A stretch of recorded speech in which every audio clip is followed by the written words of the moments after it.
The broadcast is now starting. All attendees are in listen-only mode. Good morning, everyone, or good evening. Welcome back. Hope all of you are doing fine.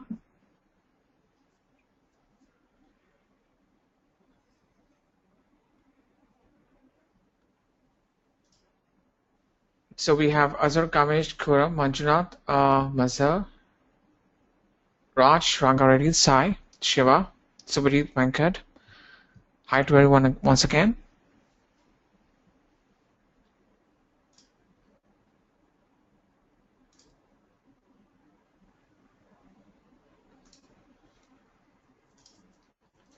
So yesterday we had discussed the VPC, or the Virtual Private Cloud, where we have created our own non-default VPC from scratch that involved various components like subnets, route tables, internet gateway, and so on. Today we're going to discuss the concept of VPC peering, access control list, and some of the limitations imposed on the VPC.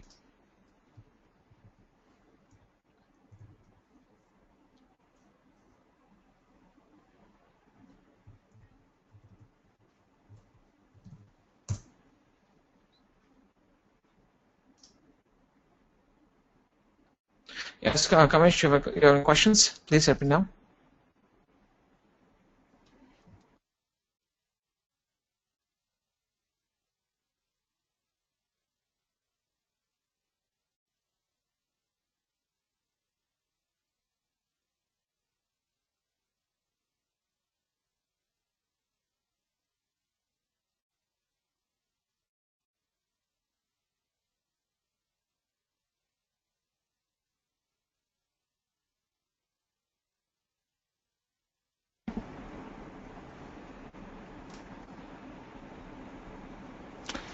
Okay, Kamesh is saying how to upload the key using SSH from Windows.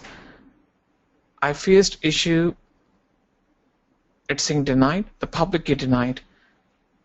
In that case, Kamesh, the problem can be that the key that you're using is not correct. So that's the reason. Okay.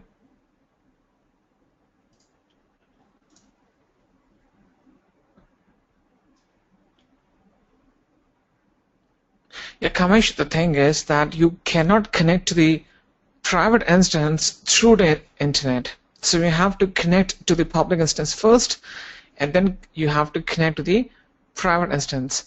Now, regarding uploading the SSH key from Windows,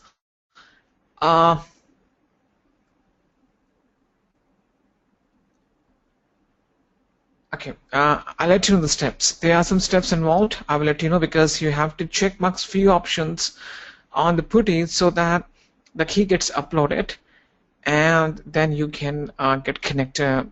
You can just connect to it. Okay, because on the PuTTY you have to make some changes on the settings so that you can upload the key, and from there you can get access to your public instance, and thereafter you can get access to the private instance. So there are some steps involved, and I'll just let you know at the end of the session. Okay.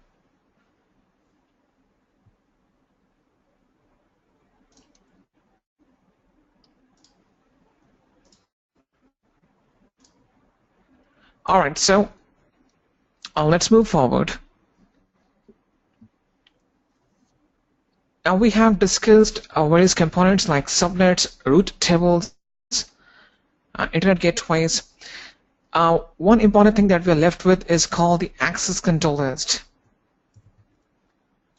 Access control list, it facilitates the security, or it filters the incoming and the outgoing traffic towards your subnet. So it's a very important step for us to understand, because through the access control list you can make your VPC more secure as compared to before, because by default the default access control list that you have, they allow all kinds of traffic both at the inbound and the outbound level.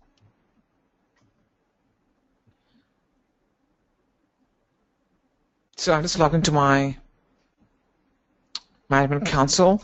So I've removed my entire resources after the session. So I'm just creating a VPC real quick.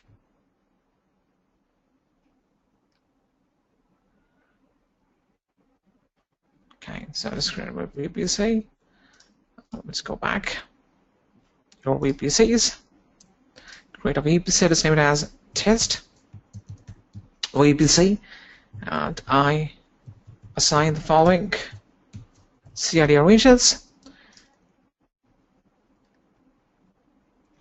And once I create this, I'll just I'll just create a subnet within this VPC real quick. So that's test subnet. I choose the same VPC, one of the AZs, and this is the CID range I will be assigning.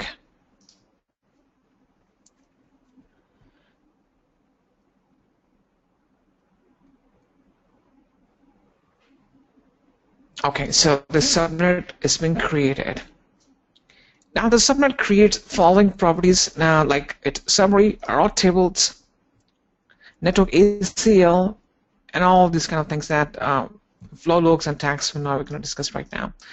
But apart from the route tables, the other important attribute or the property is called the network ACL or access control list. Now what is that? Access control list performs the filtering for your subnet both at the inbound and the outbound level. Let's suppose that this is your VPC. This is your VPC, and this is your subnet. So this is your subnet, and within the subnet, you have the instance up and running. Now, what kind of traffic can reach or leave your subnet? It's completely being defined, or the restrictions can be imposed, or you can apply the filters using this concept of network ACL. So you apply the ACL or the access control list at the subnet level, whereas at the instance level, you apply the security groups. So the best strategy is that you allow the majority of the traffic to the access control list, and you will block the traffic that you don't want at any cost to enter your subnets or the VPC. And then you go into the detailed level of filtering using the security groups, right? Because security groups, they are being applied to instances. So for what kind of traffic you want to allow for each and every instance inside the subnet, it's completely being controlled using the concept of security groups. Now, these are the default access control list that allow all the traffic by default. So in a real-time scenario, you will create a new access control list from scratch and assign this access control list to all the subnets inside your VPC. Now on the left side, I just go to network ACLs. So these, it's loading up right now. These access control lists that you can see right now, these are the default one. So I'll just create a new one from scratch. So at the top, I just click on Create Network ACL. Now once I click on this one, you can see the definition over here.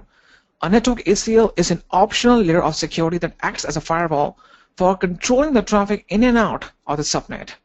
So you can completely control and apply the restrictions or the filters that what kind of traffic can reach or leave your entire subnet. So I will just name it as test subnet. I'm sorry, test ACL. Test access control list, and I create that in my not default VPC. I click on this create, and this creates my network ACL. Okay. Now, once the access control list gets created or the ACL gets created, by default it restricts both the incoming and the outgoing traffic. So now it's our responsibility to start defining the rules within the security within the access control list. Now over here in the test ACL, I will click on edit. So right now I have clicked on inbound rules tab. So I would start defining that what kind of traffic can reach my subnet or the incoming traffic.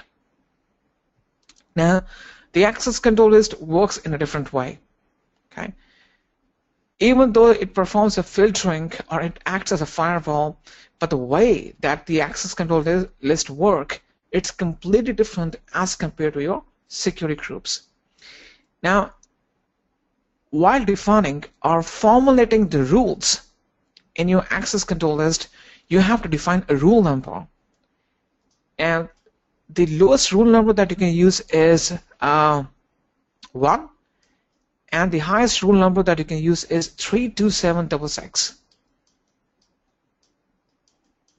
So you can choose any one of the rule numbers from 1 to 32766. So for each rule, you have to define a rule number. Now there is no any specific, I would say, reason that why we need the rule number, but this for the configuration, we need to define that. So now we'll just go ahead and we just type in rule number 100. Okay, and let's suppose that I allow the HTTP traffic over port 80, and the source would be 0.0.0/0 from all the sources. Now, while defining the rules, you can very well define whether you want to allow or deny this kind of port protocol or the traffic. So I'll just choose allow, so that I allow HTTP traffic over port 80 to come into my subnet. I add another rule, for example rule number 120, and the type would be, this time I would choose HTTPS that communicates over port 443, and the source will be the same from all the sources, and I will allow this traffic. I add another rule 130, and this time I will allow the SSH traffic from all the sources, just for this example. Let's add another rule number 140, and this time I would be blocking the IMAP traffic from all the sources, so I will deny this traffic. I add another rule 150, and I will allow the MS SQL traffic from all the sources. I'll add rule number 160, and I will deny the DNS UDP traffic from all the sources. Let's add another rule 170, where you would be allowing let's suppose RDP traffic from all the sources. So this is how we define the rules by choosing the type of the traffic. It automatically populates the protocol and the port for you. You have to choose the sources from where you want the traffic to come, or from where you want to receive the traffic, and then you have to choose whether you want to allow or deny this kind of traffic. So once you define the rules, click Save. So your access control list has been defined. Now, the way that the access control list works, it's completely different as compared to the security groups. The access control list, or the ACL, works from top to down, in a top to down fashion. This way. It works in a top to down fashion. Whenever the traffic, because right now we have defined our inbound rules, whenever the traffic reaches your subnet, the access control list will first thing first will check its inbound rules, and it will start checking out the rules from top to bottom. For example, let's suppose that as soon as the traffic approaches the border of my subnet, the ACL will check its rule number 100, the topmost rule, and it will say that, okay, the rule number 100 defines the HTTP traffic over port 80 from all the sources. Is it allowed or denied? Okay, it's allowed. Check URN. Rule number 120, which defines HTTPS traffic over port 443, and the source can be anywhere. So is it allowed or denied? Okay, it's allowed. Check URN. Let's see our rule number 130 that defines our SS traffic that communicates over TCP port 22, and we expect this traffic to come from all the sources. Is it allowed? Check URN. Now what about rule number 140? Does the traffic that has approached the subnet, it contains the IMAP traffic that talks over the port 143 from all the destinations? Have it denied or allowed that? This traffic is denied. So this traffic is being blocked to get into the subnet.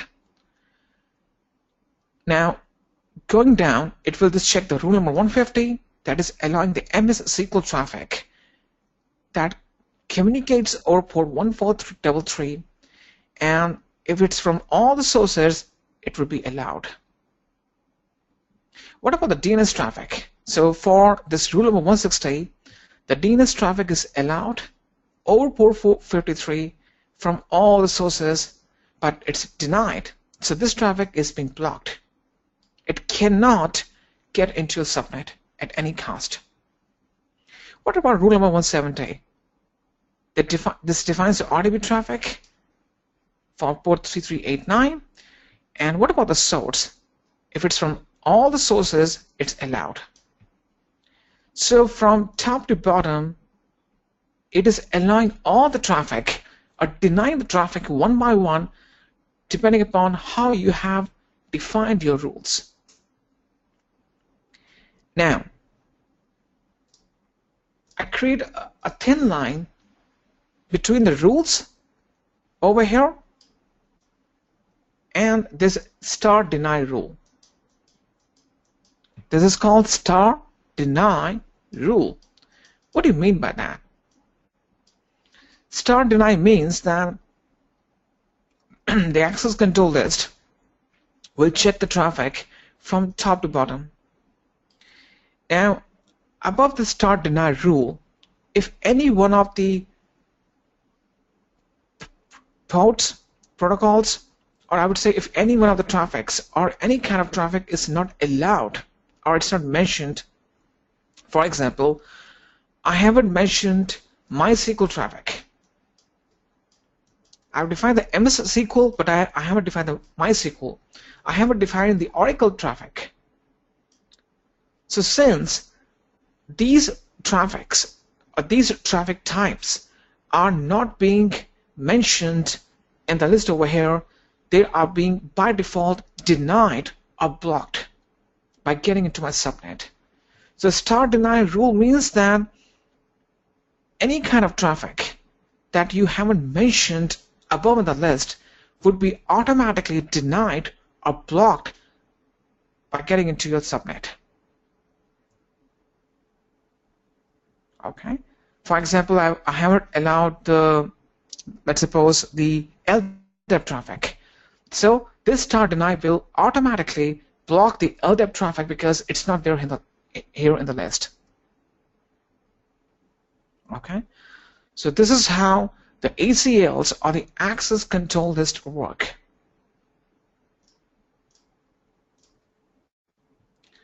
Okay, we have any questions?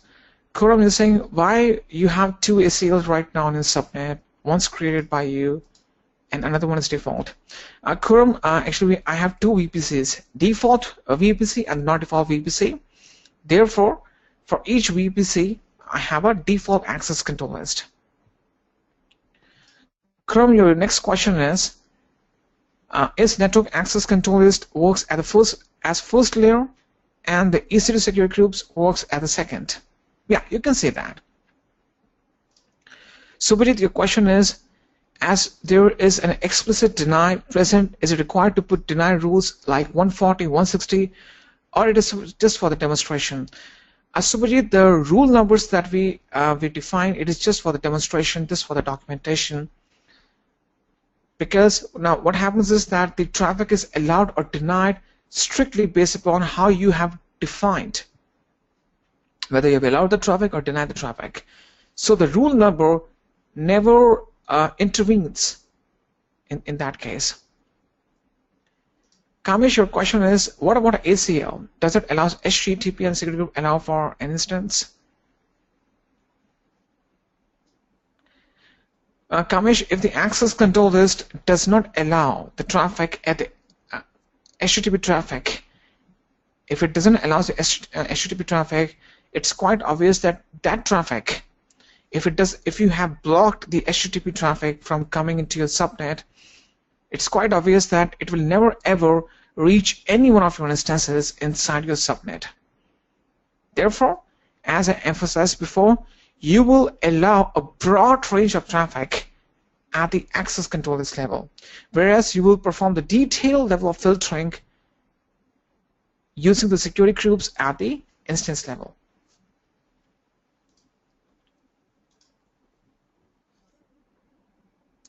Shiva is saying, if we have a rule number below 100 elast, which one will work first?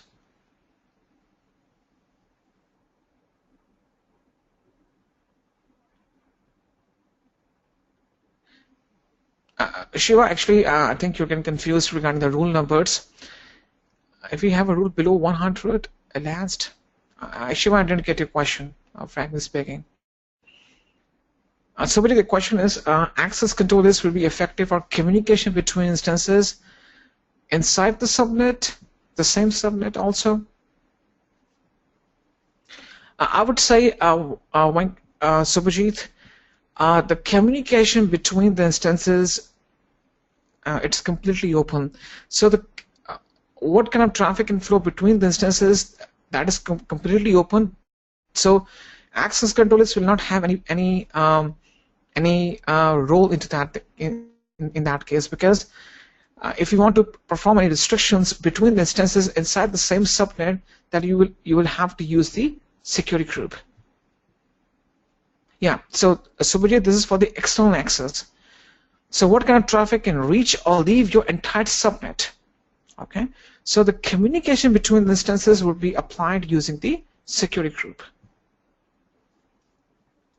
So we're saying, so we have rule number 90 below 100. Which will work first? It's quite obvious, Shiva, the 90 will work first, because the access control list, it works from top to bottom. So if you have defined rule number 90 below 100, 90 will be processed first. Okay. So you can define the access control list both at the inbound and the outbound level. All right.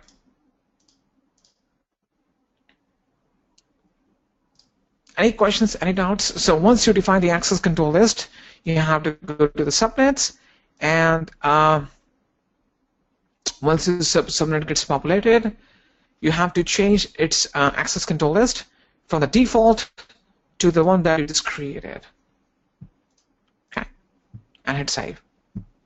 So this is how you define your and apply the access control list to your subnets.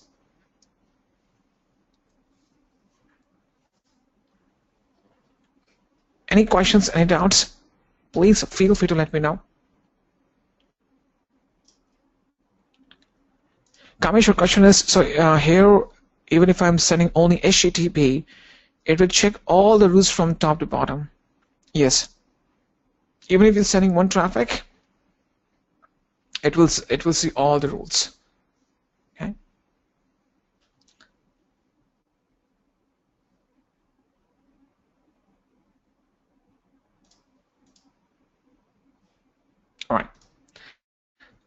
So this completes our ACL or the access control list.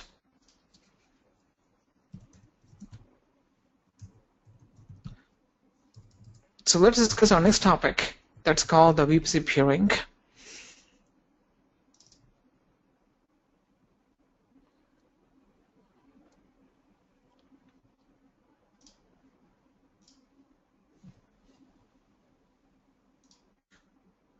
Quorum is saying, please note your VPC contains one subnet, but it has two access control lists. And Quorum, if you just go back, actually these two access controls that you're referring to, these are based upon the VPCs, because whenever you for each of your VPCs, if I just go to the VPCs, you have one default access control list. We should just go back. If let's go back to network ACL, this is my default ACL for this non-default VPC that we just created, and this default ACL is for the default VPC for my Northern California region. So whenever you create a VPC, it automatically creates a default access control list for you by default, which allows all the traffic both at the inbound and the outbound.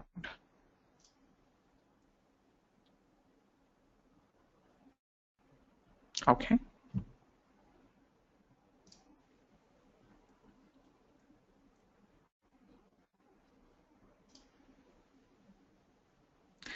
All right. So let's discuss our concept of VPC peering. VPC peering means that it is or it helps you to establish a network connection between two disparate VPCs. Now, through the VPC peering, the traffic is routed between the VPCs using the set of private IP addresses. The instances at either side of a VPC can communicate with an instance residing in another VPC as if they are in the same network. So VPC peering concept means that you are adjoining two different VPCs so that they can talk to each other. VPC peering connection can be established between different VPCs under the same account or between VPCs in separate accounts within a single region. Now you can adjoin two VPCs using this concept of VPC peering, but the condition is, the prerequisite is that both the VPCs should reside in the same region. If you have the VPCs in different regions, the VPC peering connection would not be possible at all. Now, let's see a scenario where you may use this VPC peering. For example, in your organization, you have different departments. You have VPC A for finance, VPC B for management, and VPC C for IT support. And these three VPCs, they are a part of the same region. Now, you can connect these VPCs using VPC peering, and the machines at either side of the VPCs can contact to each other or talk to each other without for you to establish a VPN connection every time. So if you have an instance running over here and you have an instance running over here, they can talk to each other. They can send or receive the files to each other. They can ping each other. They can perform the SSH or RDP session towards each other without establishing a VPN connection every time.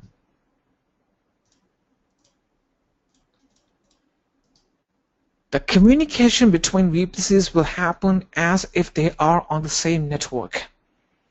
So the VPC will talk to each other in such a way that you will think that they belong to the same network because they are part of the same VPC. So even though these two networks are disparate, they can talk to each other as if they are on the same network or they belong to the same network.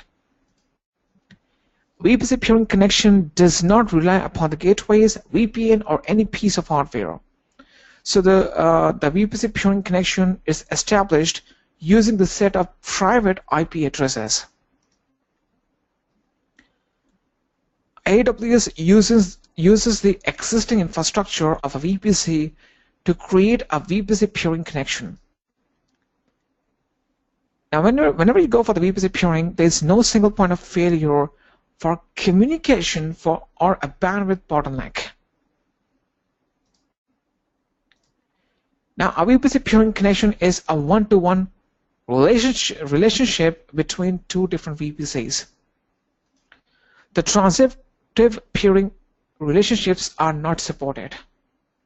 Transitive means that, for example, if VPC B wants to connect to C, it can never happen that it will go to the A, surpass it, and connect to C. This is not possible. This is called the transitive peering relationships that are not supported at all. So a peering connection is a one-to-one relationship between two distinct VPCs. So if you want to establish a peering connection between B and C, you have to adjoin them one-to-one or end-to-end. Okay? So you have to create a VPC peering connection between B and C directly. You cannot create a VPC peering connection between VPCs that have matching or overlapping CRDR blocks.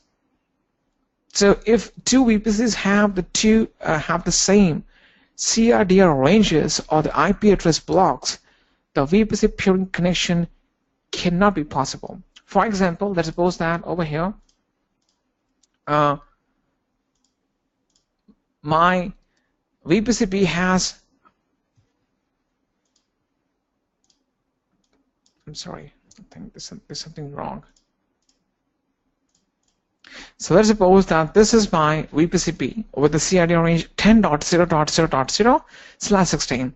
A VPC A has the same CRDR range 10.0.0.0.0/16.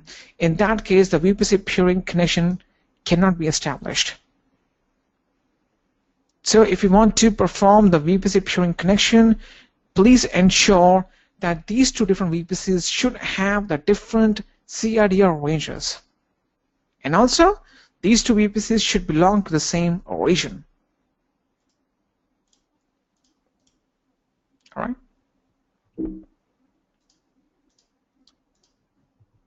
So this completes our theory of VPC peering. Now I will show you how to create this peering connections. On your VPC dashboard, if you just go on the left side, you can see over here it says peering connections. Click on that. And once you click on peering connections, click on create VPC peering connection.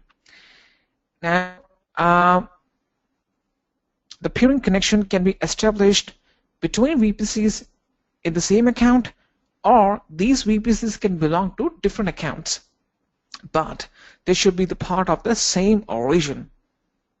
So over here in the name tag, I'll just name it as my peering connection, and it is saying what's a local VPC to peer. So I want to create a peering connection from my default VPC to the non-default one. So I'll type the CRDR range of my non-default VPC 10.0.0.0.0/16. It automatically populates this VPC. I choose that. Now it says select a VPC to peer with account. So I want to create this peering connection within my account. Okay, I can choose another account so that I can establish a peering connection between two different VPCs that belong to different accounts, but the region should be the same. And also, the CRDR ranges of VPCs should not overlap. These things I have to keep in mind. So if I choose another account, I have to type in the account ID and the VPC ID. But right now, I will choose my account, and I will choose as the VPC ID over here, 172, and this one, the default VPC. And I click on Create VPC Peering Connection. Now, what happens is, once a peering connection is being created, you will get the message, a VPC peering connection, PCX 9F4B triple F6 has been requested. So what happens is that this peering connection needs some kind of approvals, because the peering connection can be established between two different accounts. So for security reasons, whenever you initiate a peering connection, the person who receives the request has to approve it. So I click OK. You can see over here, the status is showing pending acceptance. And this is the account ID. If this was another account, then it will show you the another account ID. So how I need to accept this peering connection? I need to go to Actions and click on Accept Request. So if this was another account, he can go to the Actions, he can either accept or reject the request. So I click on Accept the request right now and click on Yes, Accept, because I get the message, are you sure you want to accept this VPC peering connection request? I would say yes, accept, and my peering connection is being established. Right now, the peering connection is active. However, I have to make changes in the root tables or the route tables of the subnets for the VPCs. So I go to my subnet, right, and these are the different subnets that belong to my different VPCs. So this test subnet is for this belongs to my default, not default VPC, 10.0.0.0/16. So I need to hit edit. Or, okay, what I'm going to do is I will just create a root tables over here. I will change the root tables. So I will create a new route table right now for my non-default, for the subnets for the non-default VPC. Non-default.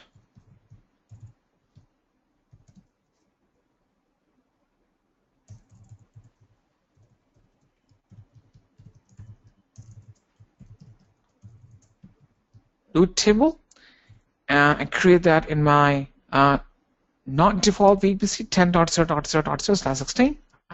Create.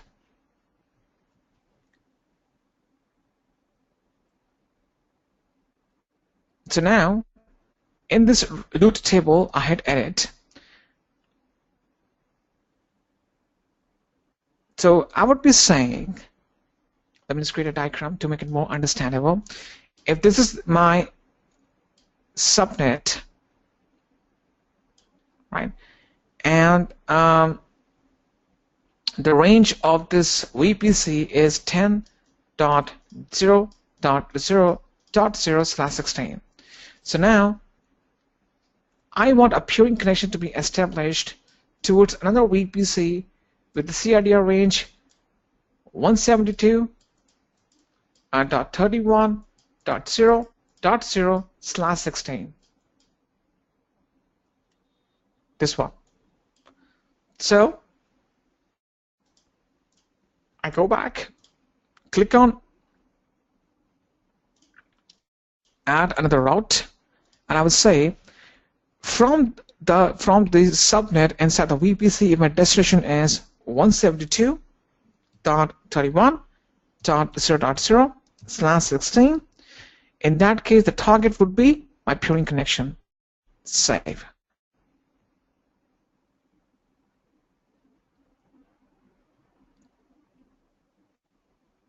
Because it's showing active. Likewise,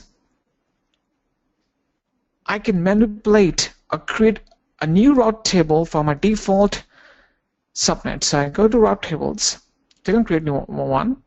I'll just name it as default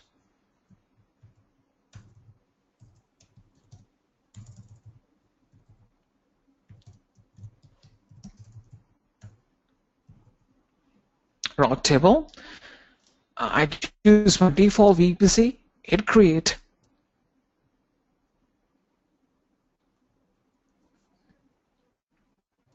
and in its route, I would say that if you want to access all the subnets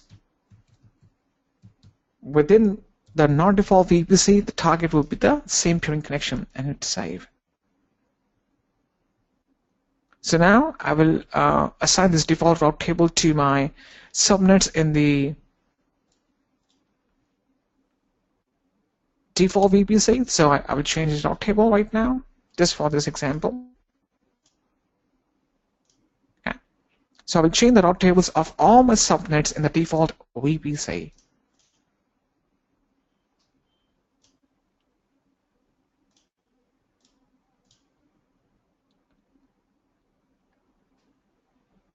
And for the non-default subnets or the subnets in the non-default VPC, I will also change its route table so that it can establish a peering connection towards all the subnets towards my default VPC through this peering connection.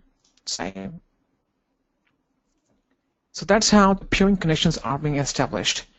You have to create a peering connection, accept it, and after that you have to make the changes in the route tables so that all the subnets between the VPCs can talk to each other through the peering connections.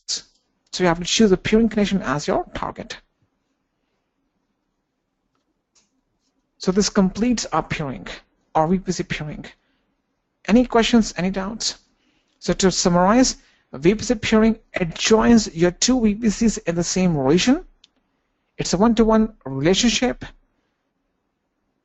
These VPCs can be connected together within the same region, regardless of the fact whether it's the same account or it's a different account. Okay, and also the CIDR blocks or the IP address ranges of your VPCs should be different. Okay, so this completes our VPC peering. Any questions? Any doubts? It's quite easy, nothing that much.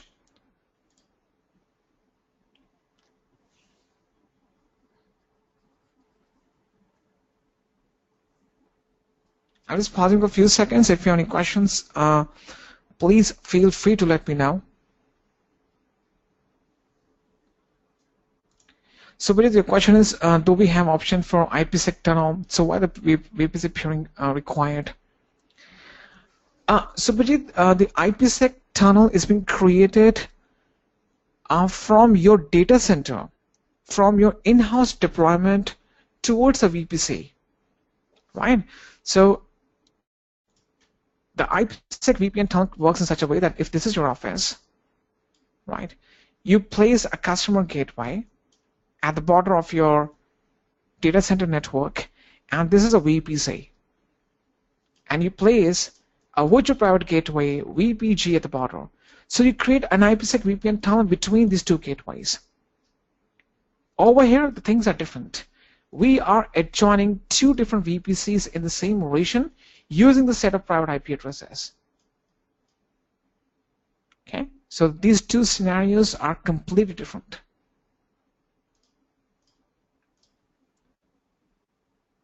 All right. Now let's discuss some of the limitations that are being imposed on the VPC, because you have to keep these limitations in the mind, because there are some restrictions that how many VPCs you can have in a region, how many internet gateways, and all these kind of things. Hang on one second, please.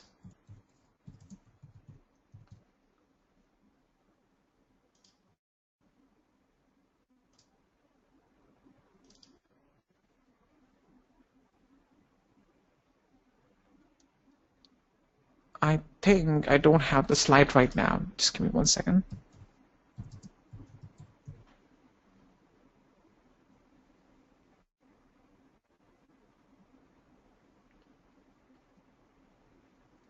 Okay, I need to check my laptop because this is my desktop I'm working upon. So I have the slide saved in my another laptop.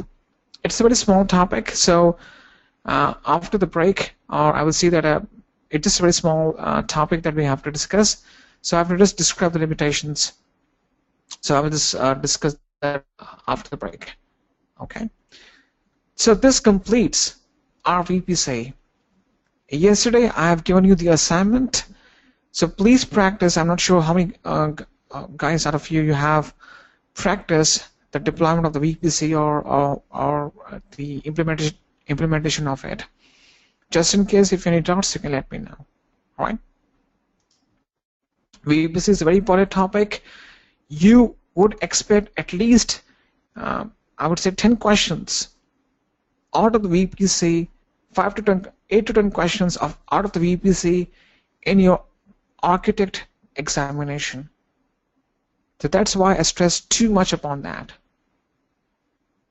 So please practice a lot because it's a very vast topic, contains too many concepts and terminology. So the more you practice, the more you will get an in-depth understanding of how the things work. All right. So this completes our VPC. The limits I'll discuss later on. It's just a very short topic. Now the next topic that we're going to discuss for today is the R53. It's a DNS service that we'll discuss. Kamesh is saying we have covered all the topics in VPC for exam. Yes, Kamesh, we have covered all the topics for the VPC. So we'll discuss the R53 now.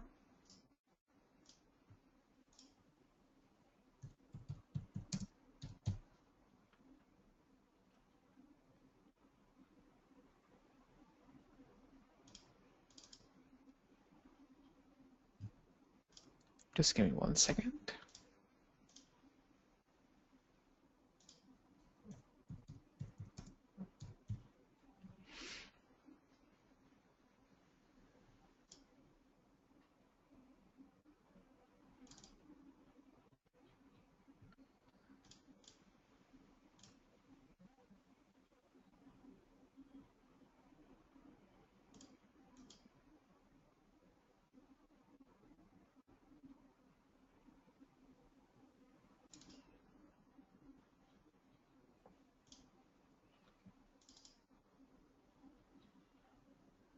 Hang on 1 second, please.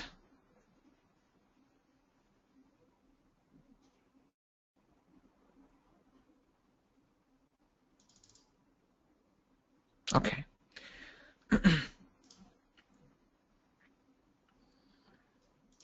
Shiva saying troubleshooting steps we are missing. What to check when we have issues with VPC or low bands or auto scanning. Shiva,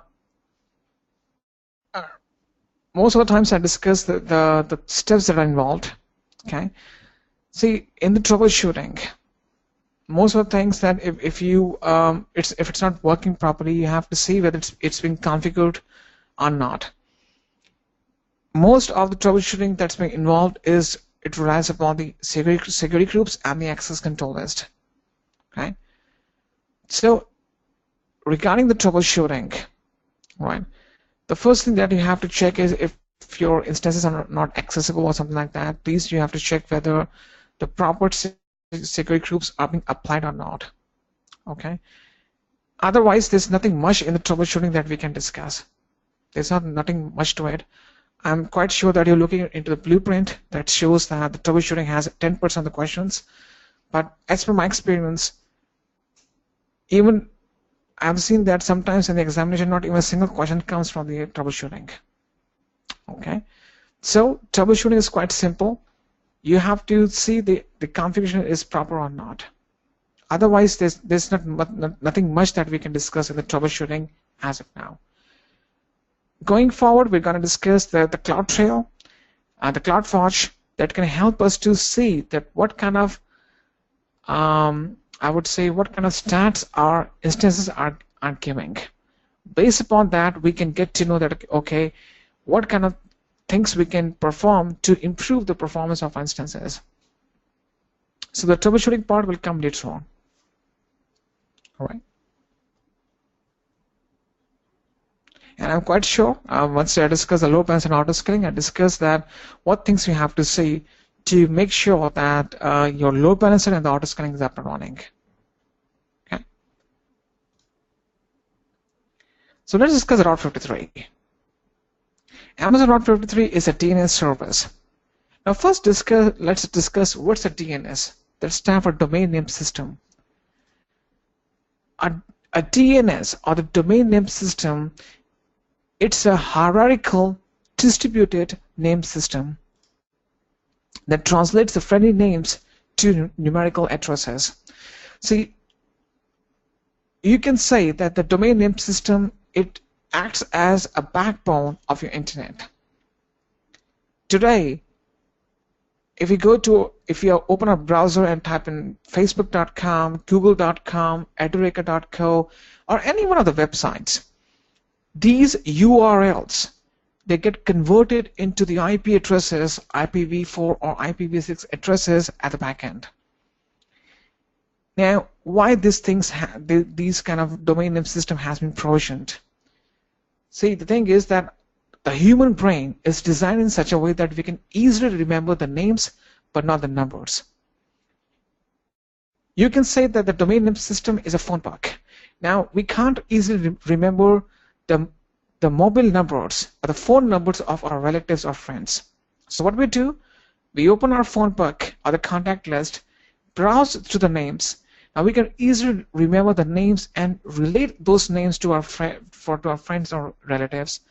And we just tap in our friend name, and that name gets converted into the number, and the number gets dialed. It's the same thing over here.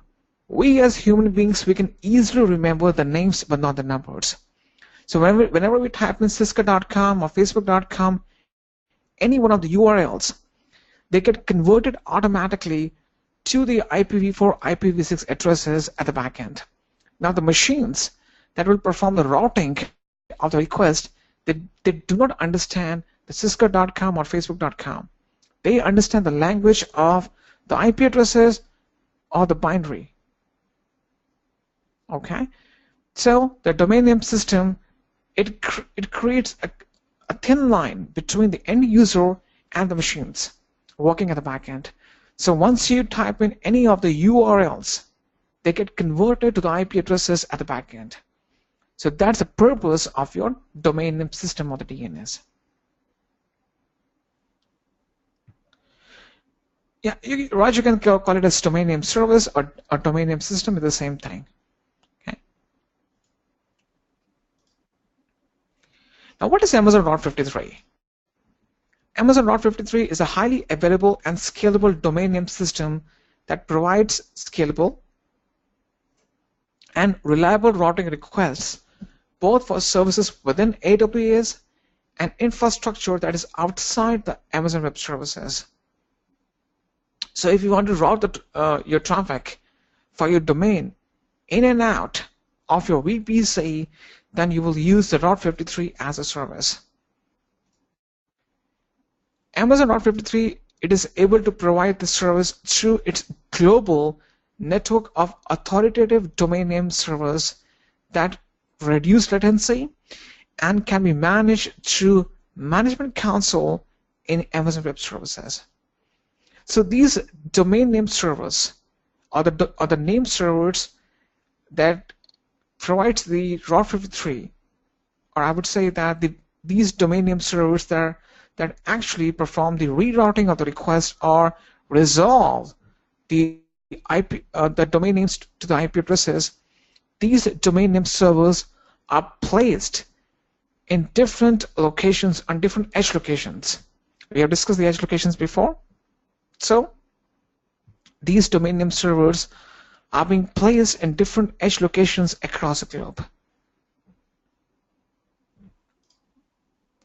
Now, Amazon R53 performs three main functionalities. Domain registration.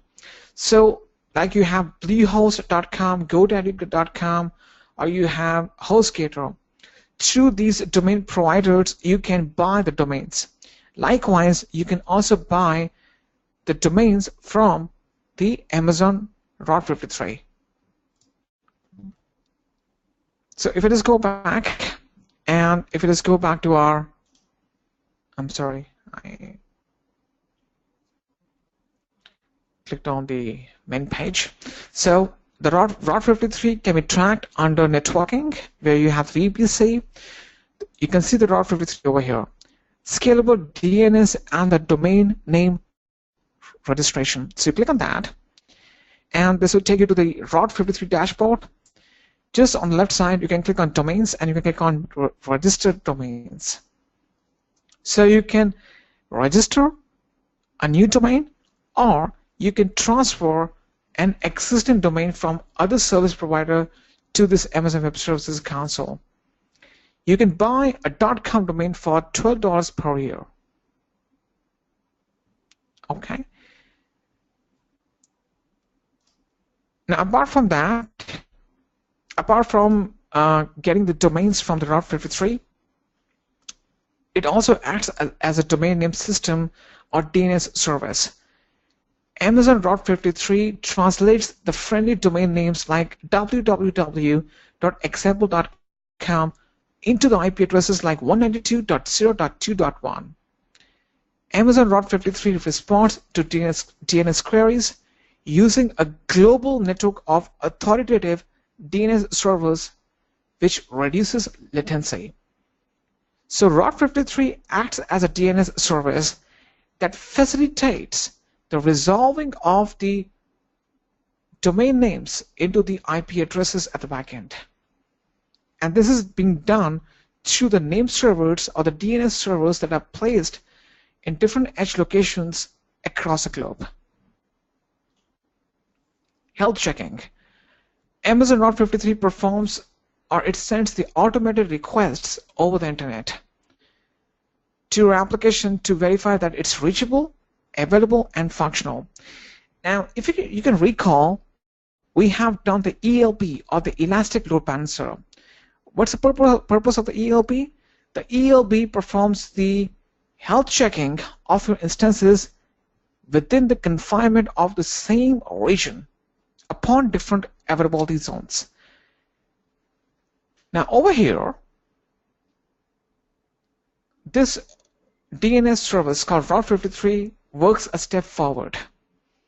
You can load balance the traffic and perform the health check upon different regions. For example, this primary server, let's suppose, let me go back. Let's suppose that this is your primary server that is being placed in Northern California. And this backup server it's in North Virginia. Now, the R53 will perform the health check towards your primary server to ensure that this primary server running in Northern California is up and running all the times. Now, something goes wrong and this primary server goes down. Now, what will happen in that case is that the R53 will fail the health check and will automatically route the traffic to the backup server or the standby server residing in the North Virginia. So we will see how this health checking works. Okay. So if it is go back to the AWS Management Console right now,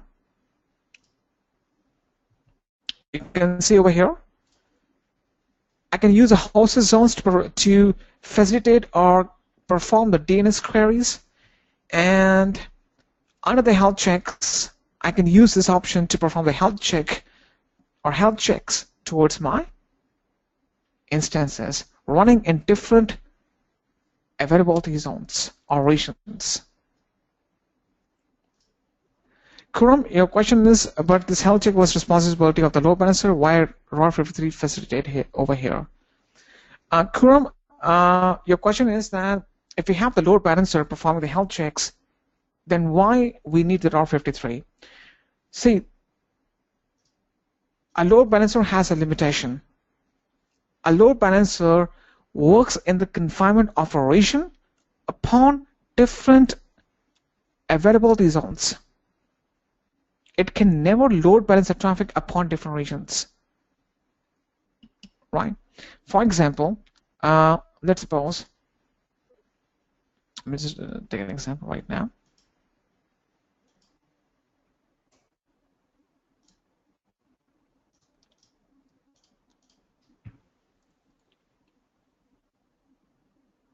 Hang on one second, please.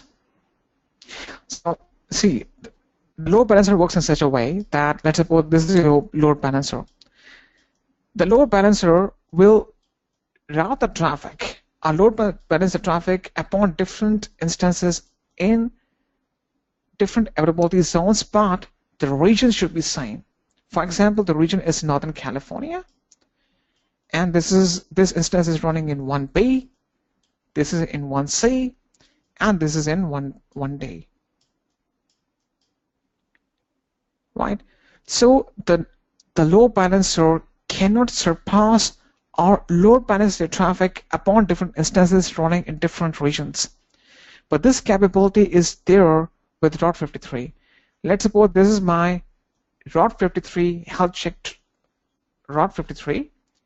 check feature.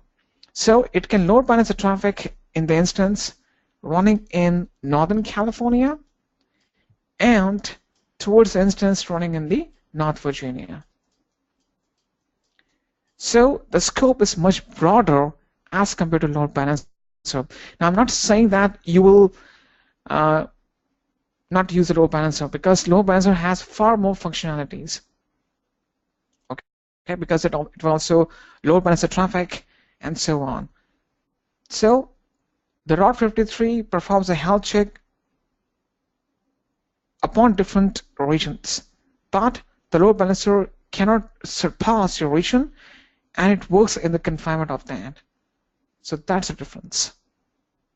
So you will use both one. You will use the load balancer and the R53 both at the same time. I will show you how you can do that. I guess this answers your question, Khurram. Ramakrishna's question is, can we migrate the existing URLs? I think you're talking about the domain names. Of course, Ramakrishna, you can migrate your existing domains from your domain provider to the Amazon Web Services. For example, you might have from GoDaddy, Bluehost, HostGator. You can very well perform the migration. Raj is saying, can we take a small break? Yes, Raj, will do that. So guys, I'm just pausing for a few seconds. Any questions, any doubts you have before we can take a break for 15 minutes?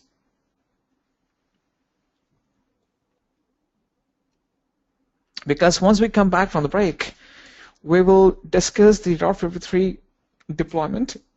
Now this involves too many concepts like we have in the VPC. So that's why I'm wondering that we can do that after the break. Any questions, any doubts? I'm just pausing for a few seconds.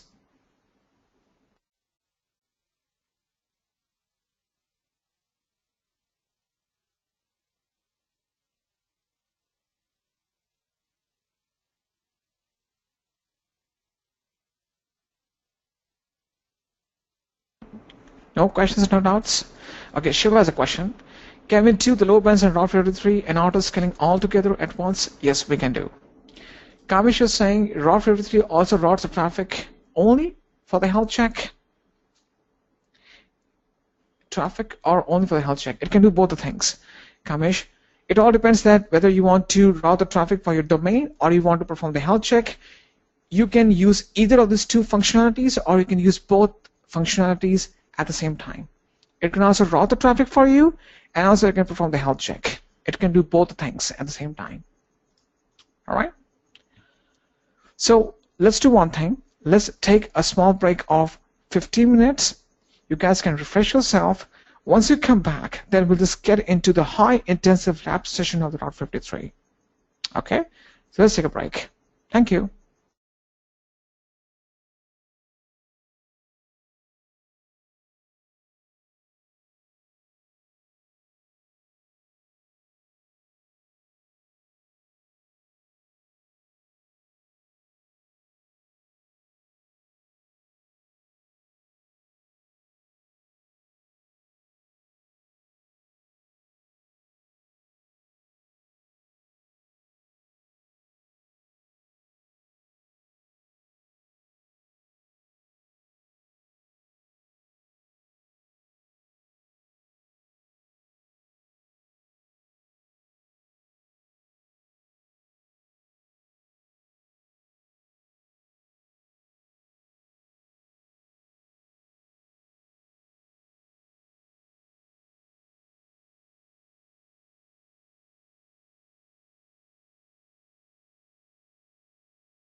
Welcome back.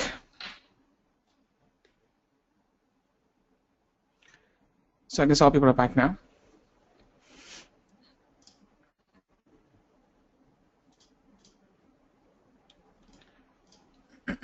All right, so let's discuss our concepts further for our R53.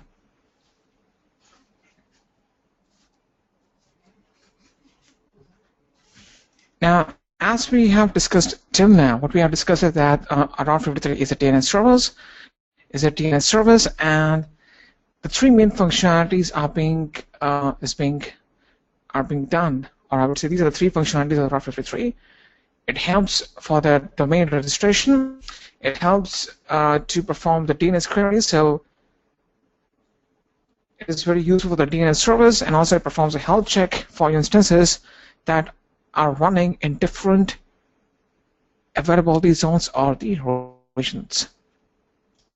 Now, we'll start discussing the terminologies that are being associated to the R53. Now, if you have worked on the DNS service, that you might be familiar with all these terminologies, but we're going to discuss that from scratch, because we will use the concept of hosted zones, name servers, start of authority, and so on, so that we can perform the DNS queries towards our Amazon Web Services infrastructure.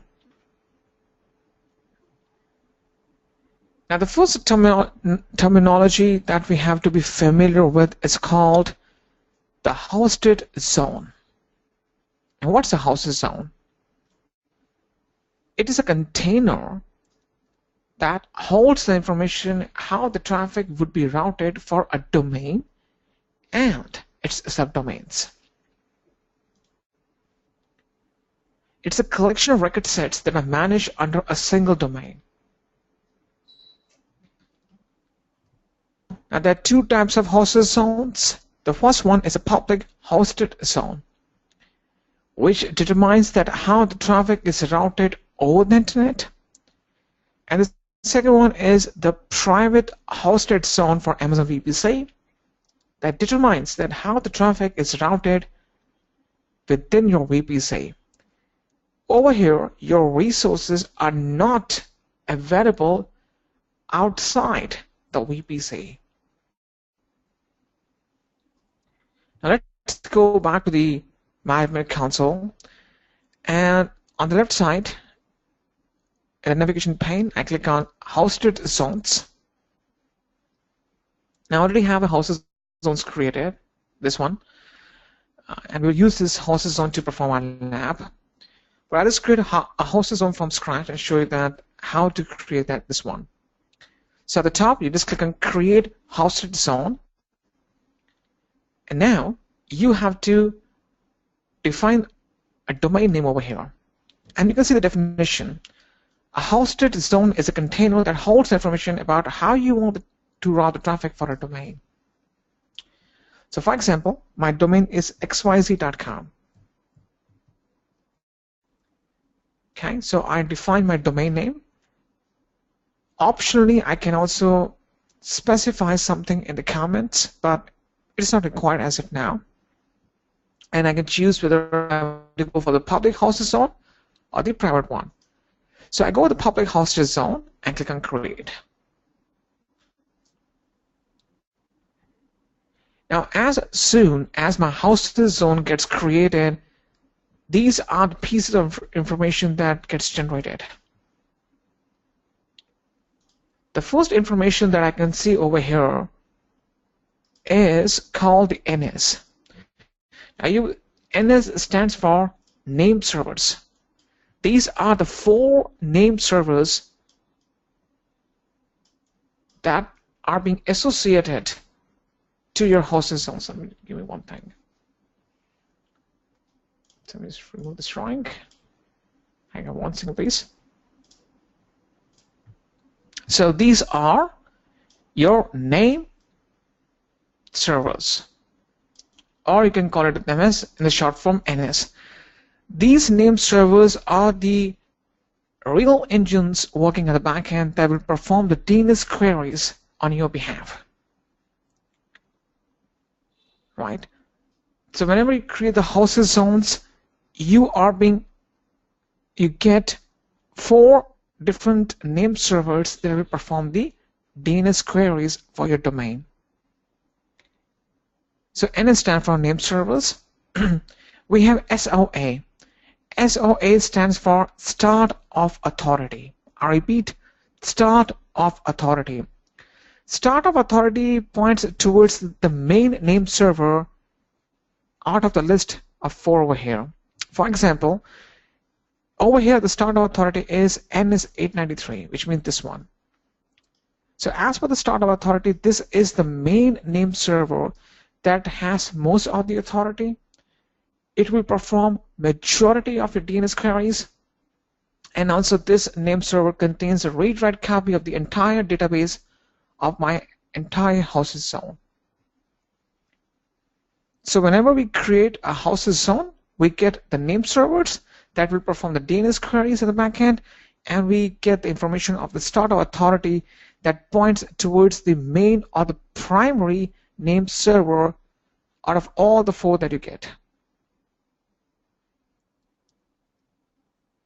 All right. Now, let's suppose that if you have a domain that you have purchased from some other domain provider like GoDaddy, Bluehost, or HostGator, then it is mandatory for you to change these name servers in your domain registrar's cPanel. Now, I have a domain that I've purchased from the GoDaddy. Let me show you that.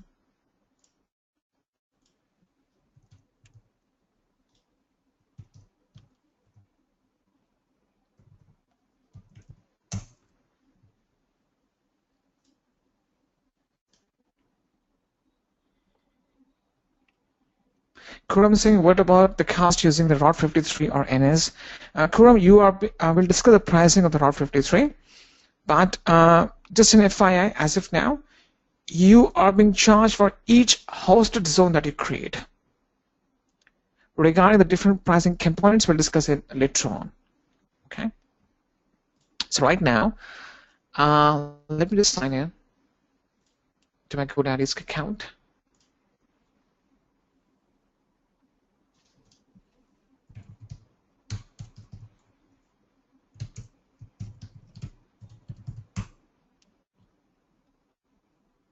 Hang on one second, please.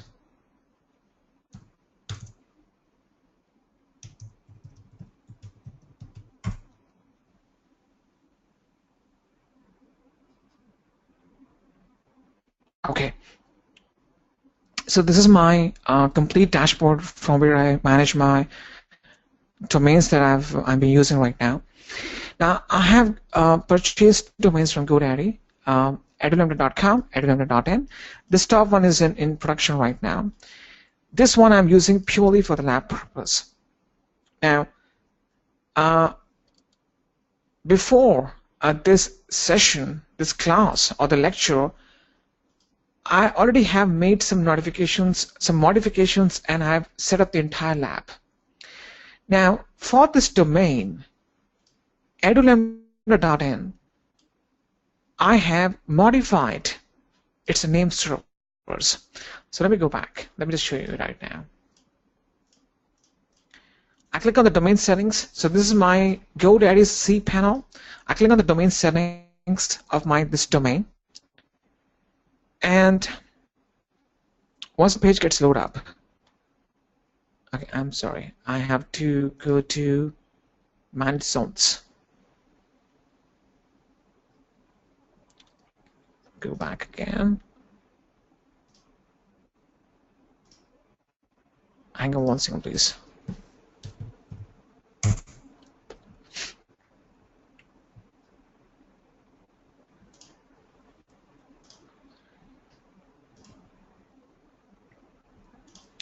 So I choose the manage DNS over here, and you can see over here that before this session, this lecture started, I already updated these name servers that belongs to Amazon Web Services. You can see AWS. previously I was using the DNS servers that were given to me by GoDaddy. So if I choose the default one, then it will automatically pick the DNS servers that's been given to me by the GoDaddy. But now I'm using the one that's been given to me by Amazon Web Services. So let me show you back. Let's go back. And just before this session, I create this domain, this DNS, this hosted zone at @eliminate.in, and these are the name servers that I just got updated before. And it's 58.1.157.639.1.827. You can see over here. 58.1.157.639.1.2.7. Now, why I updated before the session? Because sometimes this replication takes at least half an hour to come into effect. Okay. So I already updated the name servers. Now you might be wondering, you have the domain from GoDaddy, you are updating the name servers over there. What on the earth you're doing right now? Say, we are working in a direction. For example, let's suppose let's create a drawing right now. This is your Amazon Web Services VPC or cloud, right? And you have instances running. You have the load balancers and so on. Now, you have deployed your web applications or the websites upon these instances running in your Amazon Web Services cloud or Amazon Web Services VPC. Now, if a user wants to reach your websites, you will never give him the IP address or the public IP of the instances. If a user says, hey, could you please let me know your company's website address, you will not say, okay, please go to 54.84.117.28. You will not do that. So you will say, hey user, my company's URL is xyz.com. The user opens his laptop, types in www.xyz.com. Now this xyz.com should resolve to the domain name of your load balancer. If the load balancer is not in the picture, then the xyz.com to the public IP address of your instances automatically. This resolution has to happen at the back end. Now this domain xyz.com, it belongs to GoDaddy, right? So in order for this routing or resolution to happen automatically, I need to update the name servers configuration in my GoDaddy's cPanel, right?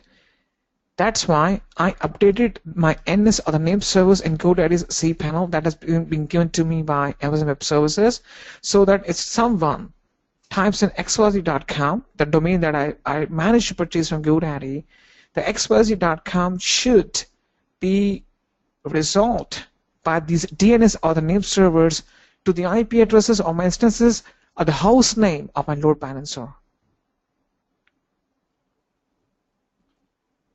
I suppose that I have made myself clear. If you have any questions, please feel free to ask. So I'm just planting the seed inside your head that why I am making these changes. Okay, so yeah, so Ramakrishna Singh, could you please repeat? So Ramakrishna, to repeat this again, I create the diagram. So I have this Amazon Web Services cloud. I have these instances running. I want that if this user over here types in my domain xyz.com, that's my website. Now the web pages are being hosted on these instances. This xyz.com should resolve to the public IP addresses of your instances automatically. Now, this xyz.com, it is not necessary that you have to buy that from the Amazon. Mind you, this xyz.com you have purchased from GoDaddy. So you have to associate the GoDaddy's domain xyz.com with your Amazon Web Services infrastructure. So what you do is that in the GoDaddy cPanel, you update the name servers so that these name servers that you get from the Amazon Web Services, they can perform the DNS queries and they can resolve your xyz.com domain into the IPv4 addresses that belong to your websites or the web applications or the instances running in the AWS cloud.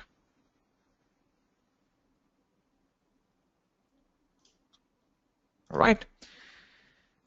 So that's beforehand I updated these name servers, in my GoDaddy's cPanel. Because I'm not using the hosting by GoDaddy. I'm using the hosting services of Amazon Web Services.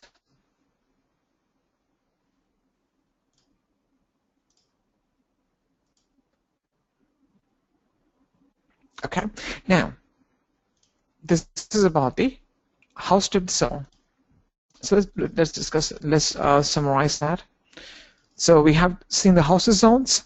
Now these are the two domains that are supported by R53, generic top-level domains like .com, .org, .edu, and the geographical domains like for India we have .in, for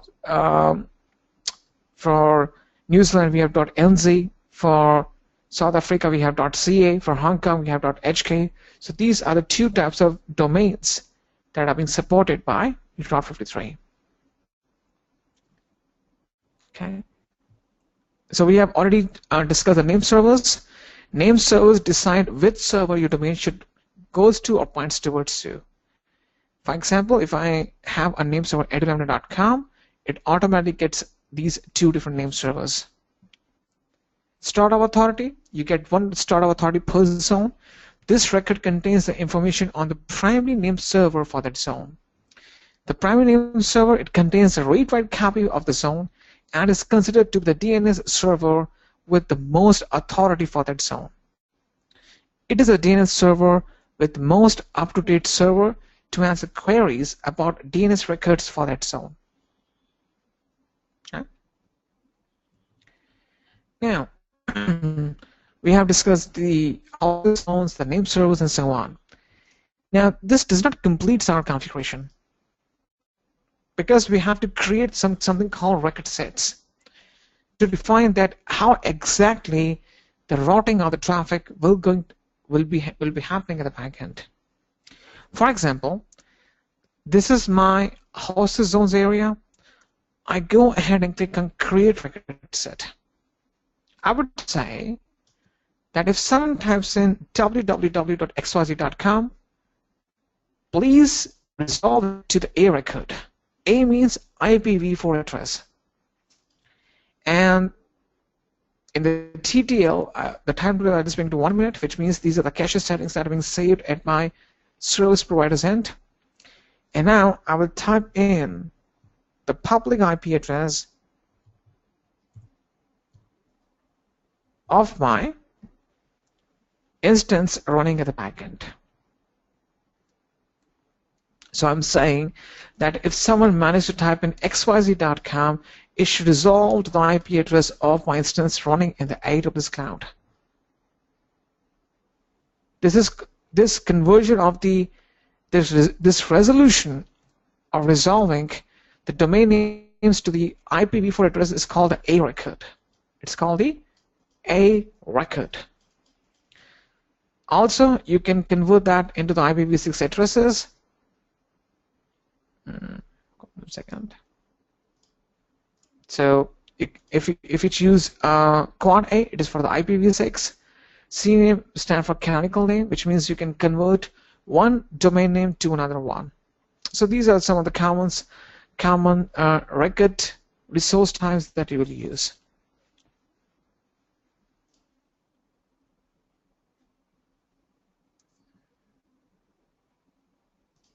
The code I'm saying we didn't request SOA. What's the use of SOA for me? Why AWS launched SOA on behalf of my DNS request.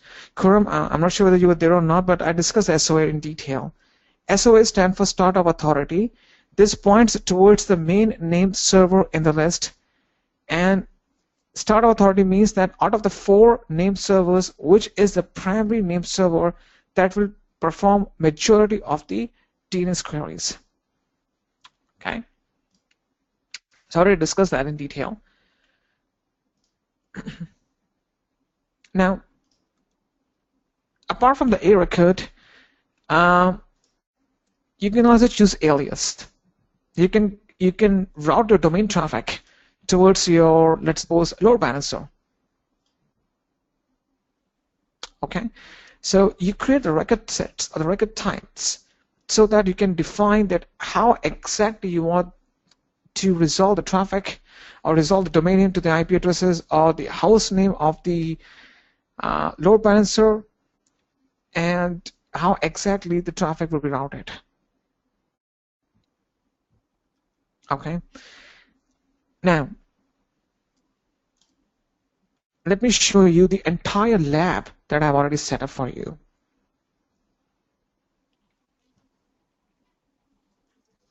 So I will show you this entire lab session using 3 different scenarios. So let me go back to the EC2 dashboard right now.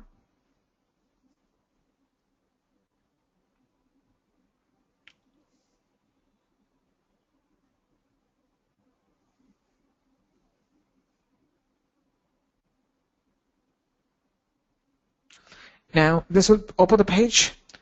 Let's wait.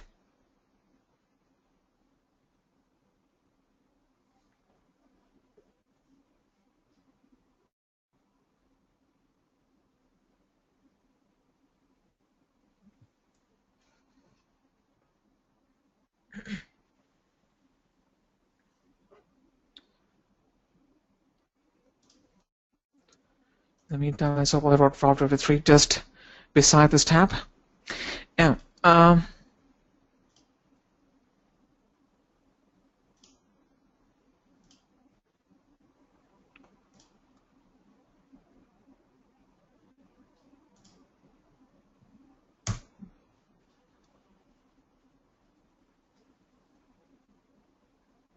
okay. Now, we'll take the first scenario. These are the, I've set up the entire lab. As a first scenario, I have a server running in California. If I copy and paste the public IP in my browser and hit enter, this will say, just hit enter again.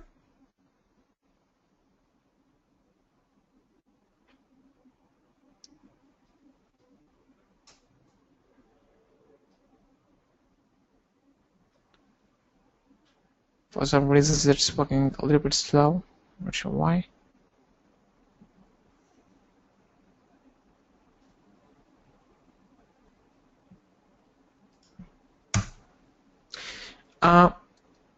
Guys, I just need to disconnect for a few seconds. I need to switch my broadband connection because I think that there's something slowness in my internet. So I just disconnect for a few seconds. I'll be right back. Okay, please bear with me.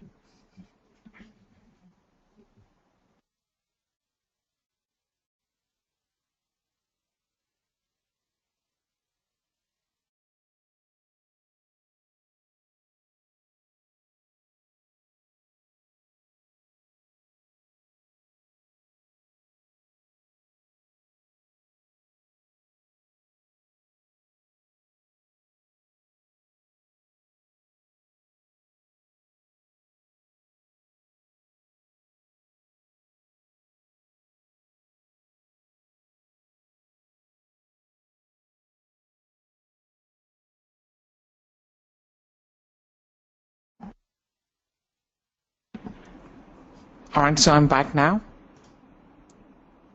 I'm back. So I'm expecting that the connection should be much faster as compared to before. And I hit enter now.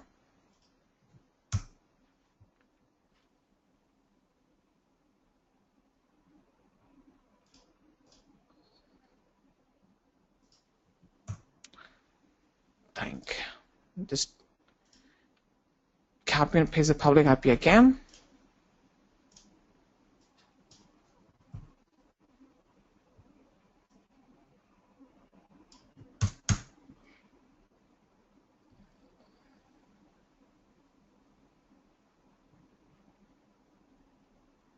Not sure what's going on.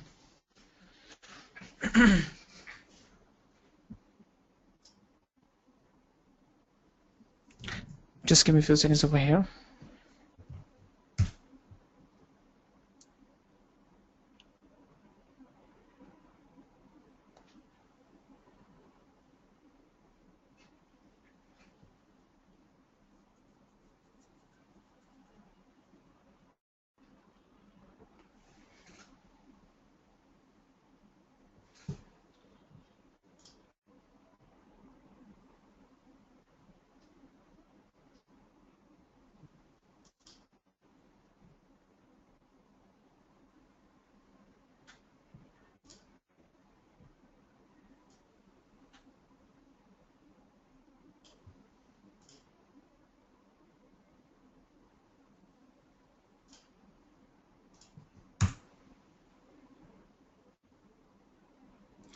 I need to check why these websites are not reachable. Just give me a while over here.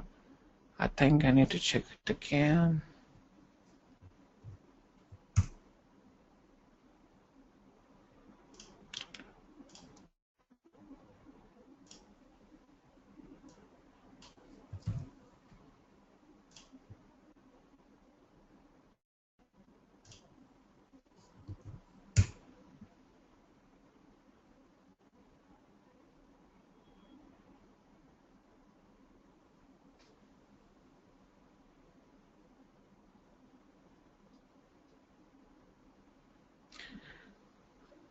I think I somehow messed around with the access control list.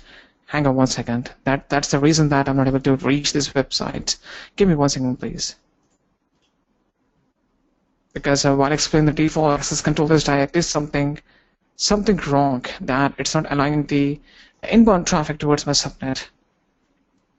Let me check.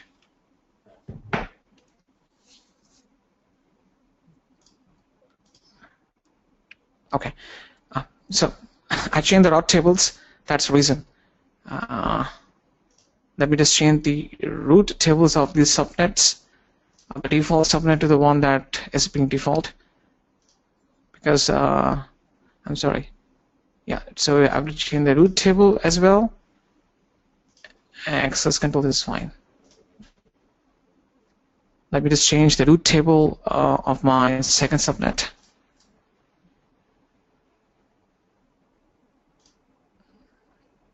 So while explaining the VPC is appearing, I changed it. That's why.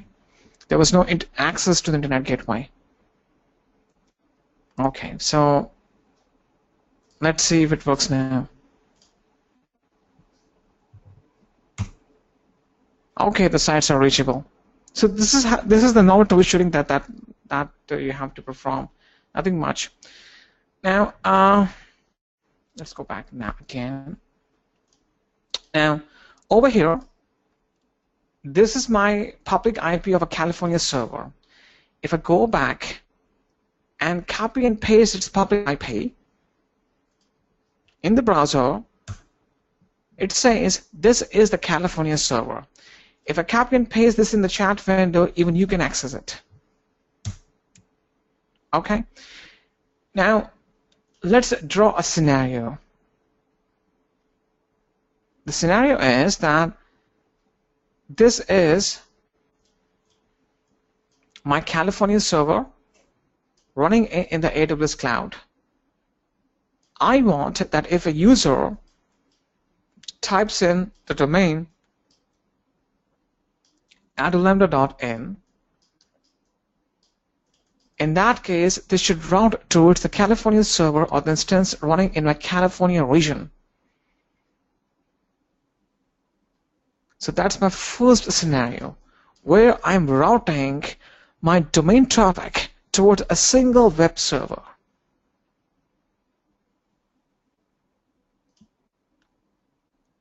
All right. So what I do is I go back to my R53 dashboard. I go to my houses zone, and one second. I'll create a record set. I would say that if someone types in adulambda.in, it should resolve to a record, which means to IPv4 address. I'll bring down the time period to 1 minute, and now I will copy and paste the public IP of my California server. The routing policy would remain as simple, and I click on create. Now, if I go back, open my browser, just type in adulambda.in, it will take me to the California server. So I'm copying and pasting this URL for you, for domain for you. Please see and just let me know if you're able to get to the website. Please check and let me know. Just type in adulambda.in, or I just copy and pasted the URL or the domain name on the chat window. Please copy and paste and see that it's opening up on your browser or not. It's working. Great. Kamesh is saying it's working. I suppose that it should be working for other people as well.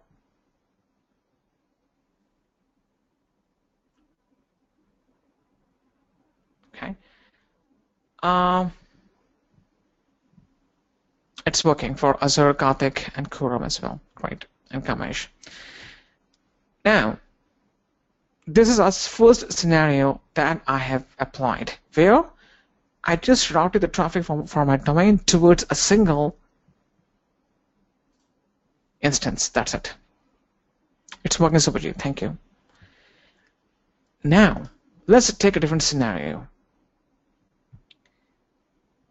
In this scenario, in the second scenario, what we will do, we will have a VPC, or the Amazon Web Services Cloud. We have one subnet that is associated with my availability zone 1B, and I have a second subnet associated with my availability zone 1C. I have an instance called primary instance. I represent as P, and a secondary instance running in second availability zone that I represent as S, stand for secondary. Now, what I've done is I have created a load balancer that is routing the traffic to both these instances running in different availability zones. I want that if an external user opens his desktop or laptop and types my domain adulambda.in, in that case, his traffic or this domain should result the host name of the load balancer. And the load balancer will automatically reroute the traffic to both these servers.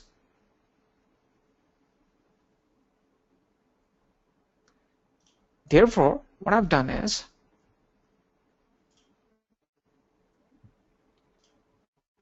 in my EC2 dashboard, I have this primary server. If I copy and paste its public IP over here,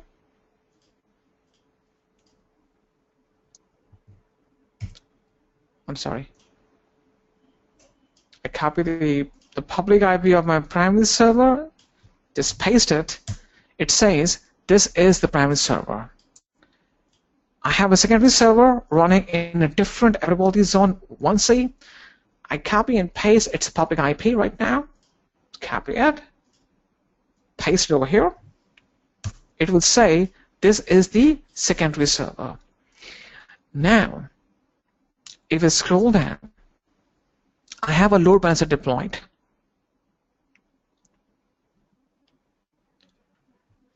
this load balancer has these two instances reporting to it, and they're showing in service. So I want to route the traffic from my domain towards this DNS name of my load balancer. So I go to my R53 console, create a record set, and this time I will say if someone types in www, there should be a www before. In our previous scenario, there was no www.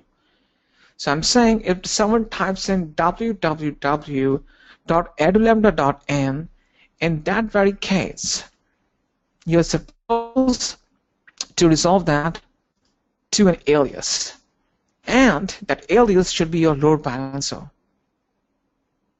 and click on create. So now if I go back to my browser and type in www.edulambda.in, it will take some time to replicate.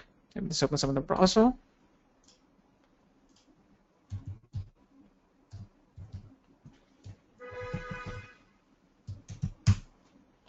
You guys are saying this is a secondary server. If I just refresh the page, I'm sure I was showing before. Hang on one second. So guys, I'm just typing in this URL for you. Could you please ensure and see that if it's working for you? If you refresh the page, it may take you to a secondary server running in the different availability zone. So if I just refresh the page, it may take me to the primary server. You can see over here. Refresh the page, secondary. Refresh, primary. So if you open this website, www.edulambda.in, this will take you to different servers after each refresh. Depending upon, some other users are also doing the same thing. So it may take a while for your load balancer to route your traffic to a different instance. Please check it out and let me know if you are getting the results as desired. Okay, it's working, so Vijit. Guys, other people can also try. Okay, Karthik, it's working, and for Kamesh as well. So you can see from my domain, I have routed my traffic towards my load balancer that is forwarding the traffic and load balancing it and automatically redistributing the same traffic to different web applications or the web servers running in the same region. But yes, the availability zones are different. Okay, it's working for Chrome as well, and Aso and Karthik. Great. So this completes our second scenario. Any questions, any doubts till now? I'll pause for a few seconds.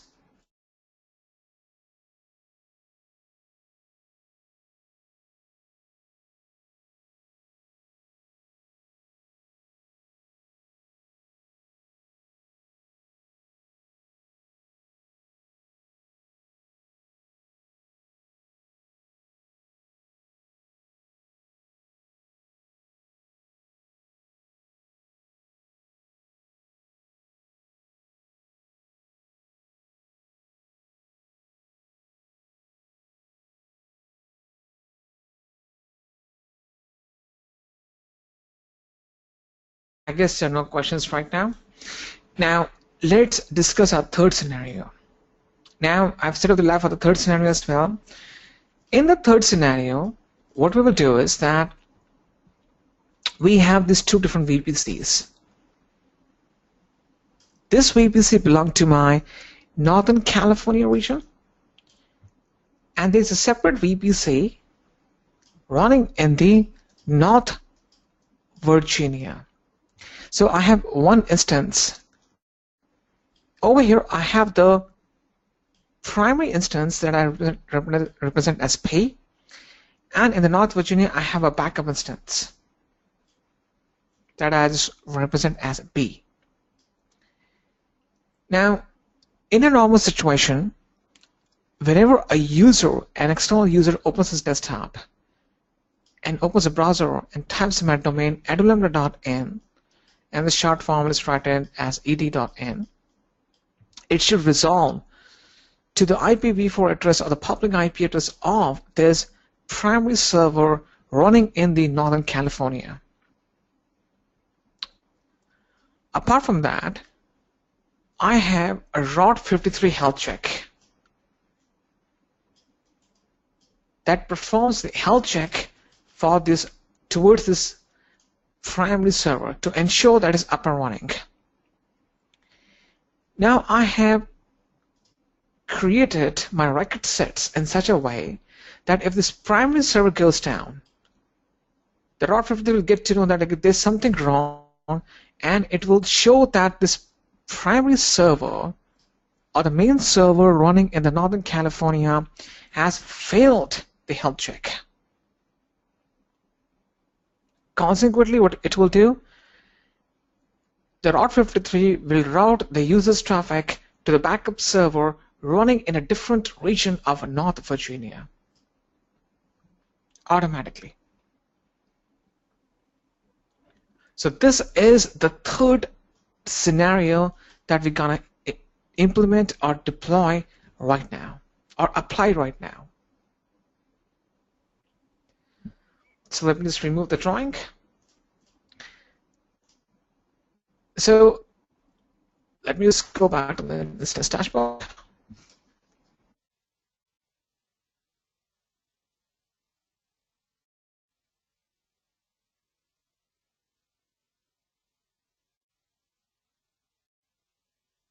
Now this California server that we have worked upon in the first scenario would be my main or the primary server, and I have a server, a duplicate one, running in the North Virginia in one of its VPCs.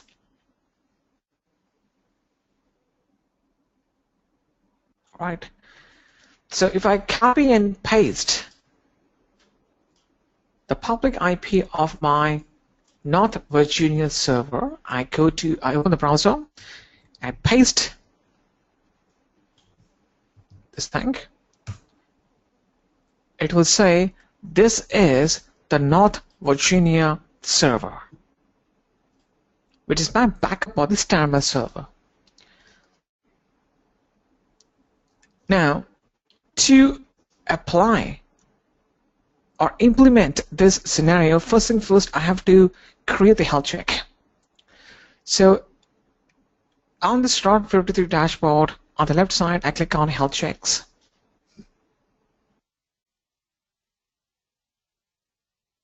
Now I just click on create health check. It says R53 health checks let you track the health status of your resources and take the actions when an outage occurs. I'll assign a name to the health check. Let's name it as test health check. Now it says what you want to monitor. I would say the endpoint. Now scroll down, and now I will define the details of my endpoint. I will choose HTTP protocol to send the HTTP health check traffic. And now I'll copy and paste the IP address of my California server. So let me just go back.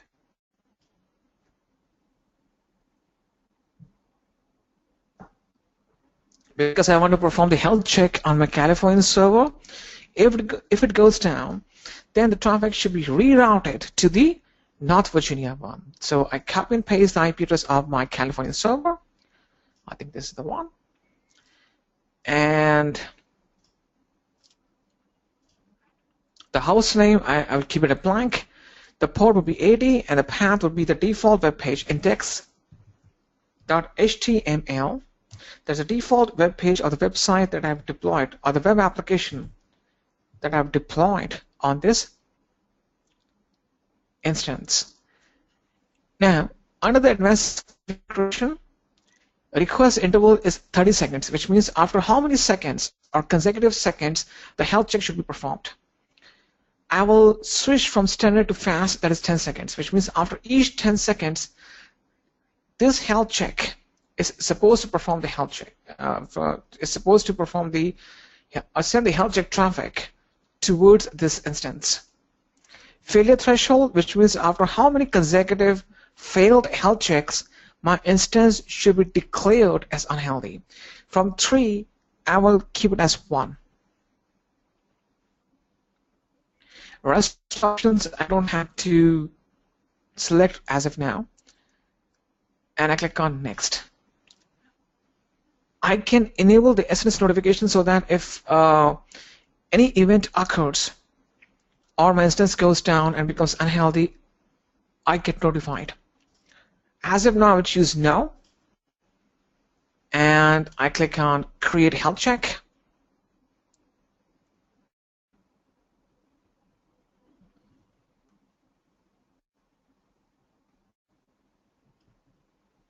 And this creates the health check for my main or the primary server. It will take a few seconds. The status will show healthy. So I keep on refreshing the page, and after 10 or 20 seconds, it should show the status as healthy. Let's wait.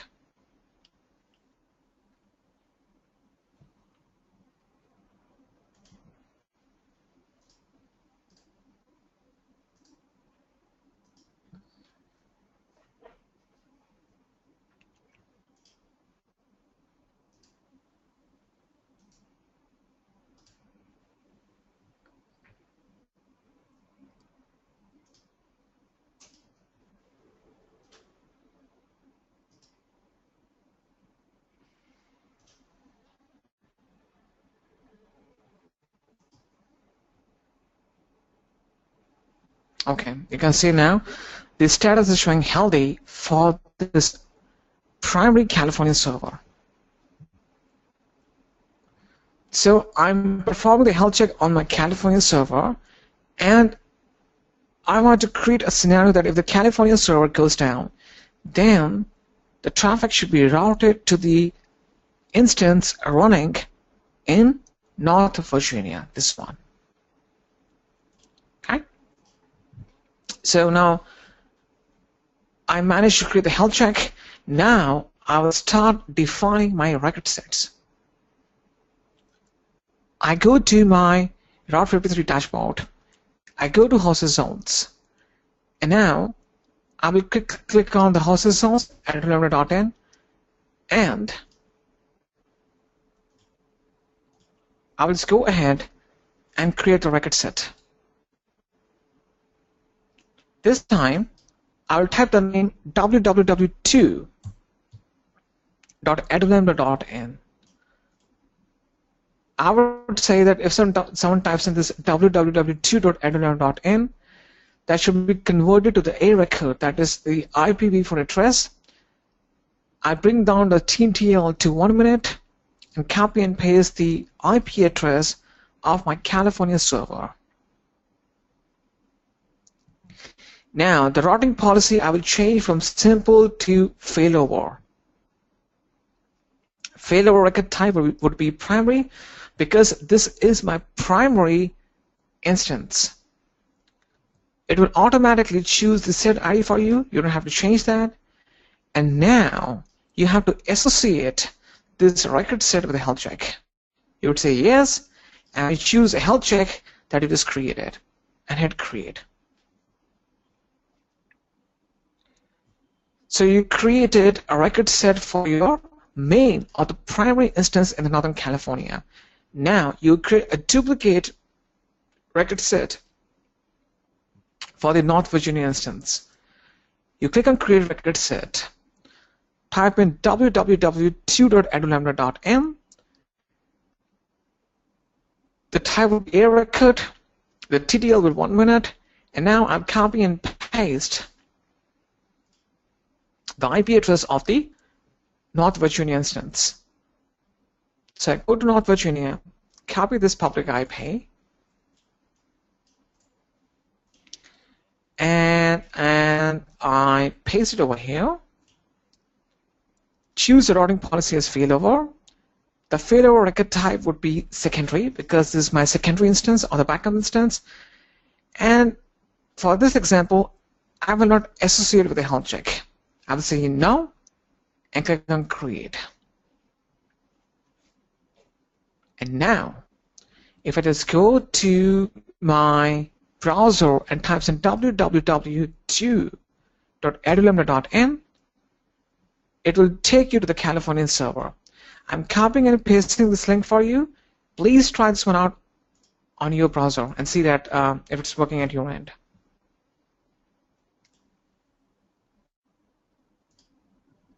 Venkat is saying, if I don't have the GoDaddy domain, then I can do the health check of the R53. Yes, Venkat, health check, you can do that internally because health check is an internal option. So even if you don't have the external domain, still you can perform the health check using R53. So guys, please check.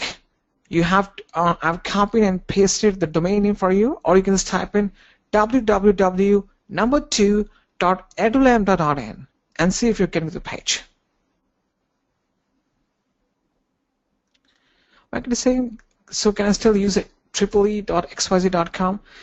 Yes, Venkat, just for the, I would say, you don't have to buy the domain, but you can just simulate the scenario and perform the lab session. Okay?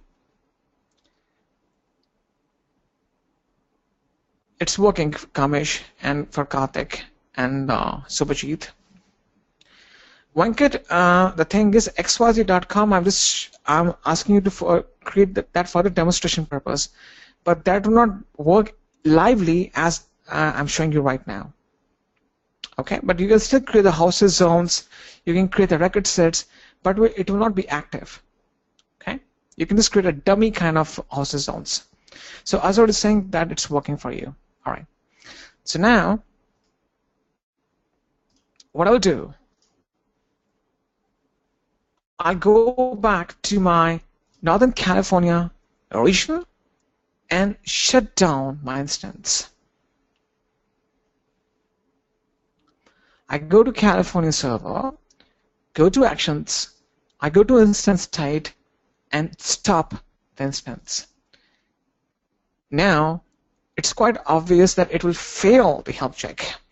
I go to R53 dashboard, go to health checks, and wait for the instance to show up as unhealthy after a few seconds. Let's wait.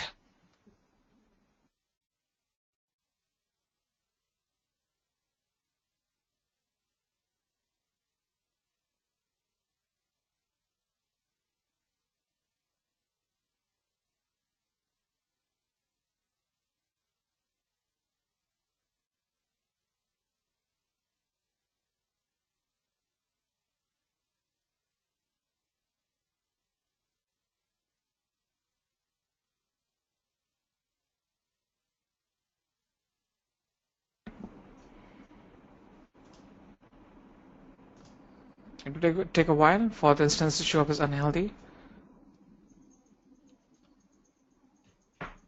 Venkat, your question is it possible to go offline, resume online instance without stopping and killing it?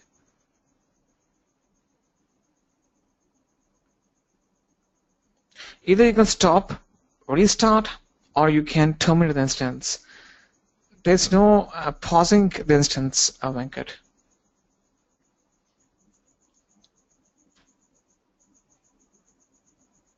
Okay, somebody is saying it's already changed to North Virginia. So,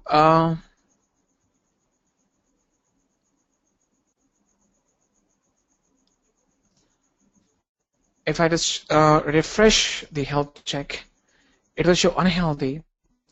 And if I refresh the page, if you guys refresh the page, it should take you to the North Virginia server. You can see that as soon as my California server goes down, if you guys refresh the page, you should now land to the North Virginia server automatically. So Subhajit is getting the same results. You guys can also refresh the page and to see what you're getting.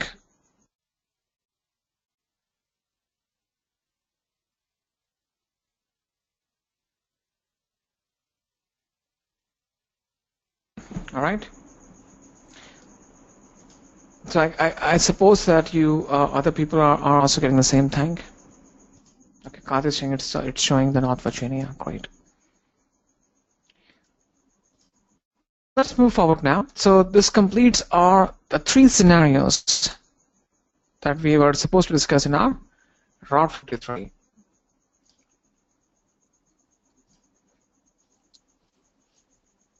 So what is saying, but it will come back to the primary with the setting. Yes, so Vijit, if the primary server comes back up, okay, if the main server comes back up, then it will pass a health check, and the Route 53 will switch back to the primary or the main server automatically. Okay. Regarding the pricing, the Route 53 prices depends upon hosted zones, number of queries, type of queries, health checks, and the domain name purchases. So these are the 5 pricing attributes or the components of your Route 53. Okay. So this completes our Route 53. Any questions, any doubts?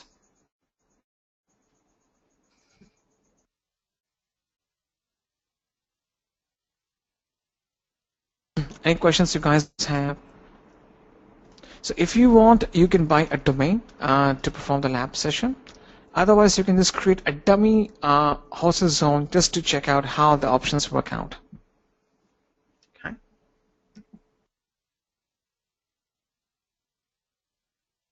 No questions, no doubts? Venkat is saying, is it a free domain name service? Venkat, nothing I'm aware of.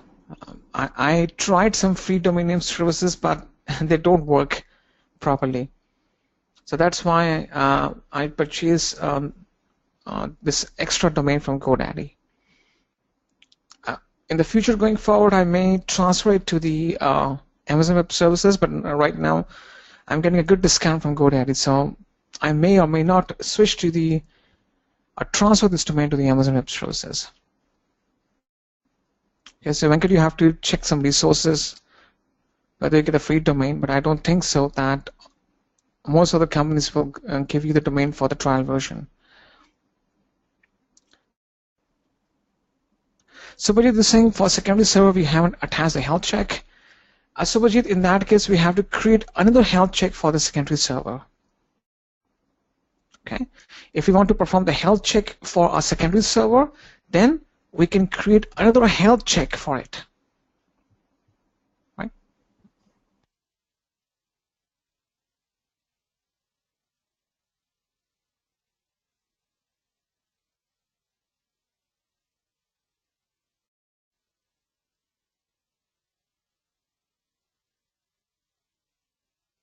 All right, so that's it for the Route 53. Now we're going to discuss a small theoretical topic on Thread Connect. It doesn't involve any lab session, but it is quite important for us to understand what a Thread Connect is.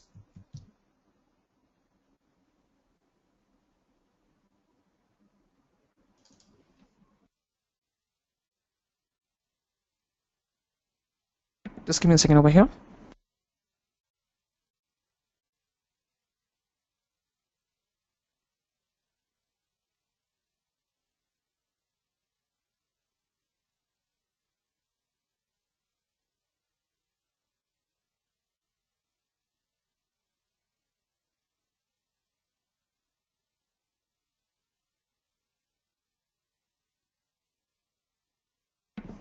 So what is a Thread Connect? A Thread Connect provides you a dedicated network connection between the Amazon Web Services and your corporate network or data center.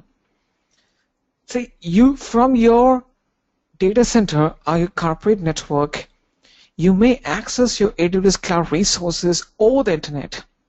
But if you can shred out extra money, you can have a dedicated network or a leased line kind of thing between your corporate data center and the Amazon Web Services cloud. It provides 1 to 10 gigabit per second of direct connections. Now, how does it work? The customer places his equipment to one of the AWS Threat Connect locations. Now this is quite important. So the customer should place his router or the hardware at one of the Threat Connect locations. A dedicated connection is established from the corporate network or data center to this Threat Connect location. And the Threat Connect location allows you to connect to nearest AWS region and all other US regions. So we can see this thing in a detailed manner in a flow over here. So right now, this is the entire diagram, and it will work from bottom to top this way. So we will see that how a thread connection is being established. The customer places a terminating gateway or a router at the border of the organization's network. So a customer will place a Cisco router or a terminating gateway at the border of his corporate network or a data center. That the customer's network can be extended further to one of the AWS partner network. Now this is quite optional. If the Thread Connect location is too far from your place, then you may involve a partner network. So from your office or your data center, you have to extend to one of the partners network. After that, that network is further extended to AWS Thread Connect location. And from there, it is further extended. So a dedicated connection is established to nearest AWS region and all other US regions.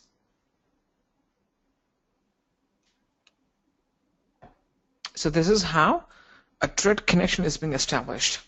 First, you place a router or a terminating gateway at the bottom of your network. You extend your network to the partner network. From there, you further extend to the Thread Connect location, and from there, you further extend to any one of the US regions and any one of the AWS regions nearby.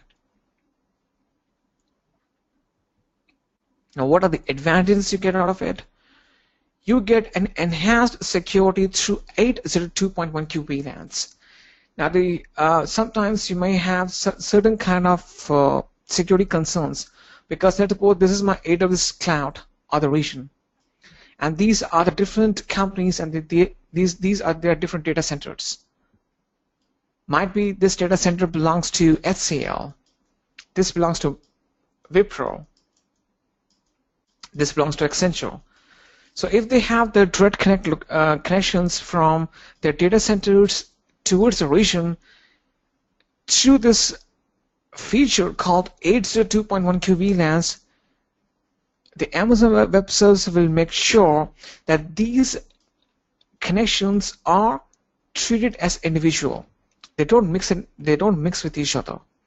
So the connections will remain disparate, and there will be no intermixing between these two different connections, because through these 802.1q VLANs, they will be treated as separate and distinct connections. Also, this reduces your bandwidth cost because you don't have to rely upon the service provider. In the longer run, you will reduce your bandwidth cost. You get the consistent network performance because you don't have to rely upon a service provider, because the internet speed, sometimes it goes up, sometimes it goes down. So it quite varies. But if you go for a direct connection, you get the same speed 99.99% of the time. It is compatible with all AWS services. You get the private connectivity to Amazon VPC. It is elastic. You get a speed range from 1 to 10 gigabit per second. And also, you can manage the connections on virtual interfaces through the AWS Management Console. So let's go back. Let me show you. So you can just just go to this Thread Connect under networking, and from here you can very well manage the virtual interfaces, the network interfaces, and the thread connections from here. Connections and virtual interfaces. I can't show you the practical side of it because this involves shipping a hardware at the Thread Connect office. Okay, but just an FYI. So this completes our networking section for this week. Any questions, any doubts? In our next week, I'm planning to complete my storage and content delivery and the databases. So we'll complete these two sections in our next week. That's the 4th week.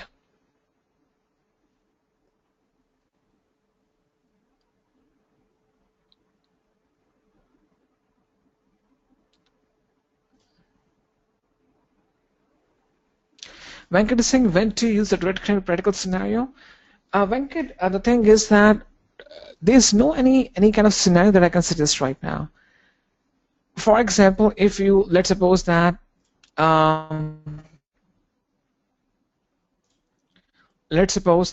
this is your office and you have deployed your corporate applications on the Amazon Web Services Cloud. Now there are two ways. Either you can use the internet as a medium and create a VPN tunnel in between. Now the VPN tunnel adds the overhead on your network traffic, and this makes your internet slow. So the people sitting in your office may experience the slowness of, or they can't access your applications hosted on the instances much faster, or they've not experience a good performance out of the applications deployed upon your instances. The second way is that instead of relying upon the VPN that's been created within the internet, you create a direct connection, a lease line, and you have a speed from 1 to 10 gigabits per second. So the people sitting in office can get a faster access to all the applications or the services hosted in the Amazon Web Services Cloud. Plain and simple. Okay? But yes, this comes with a cost. Direct connection is a costlier option. So not all the companies will go for it. Subhajit is saying, how can I get the details of Thread Connect location?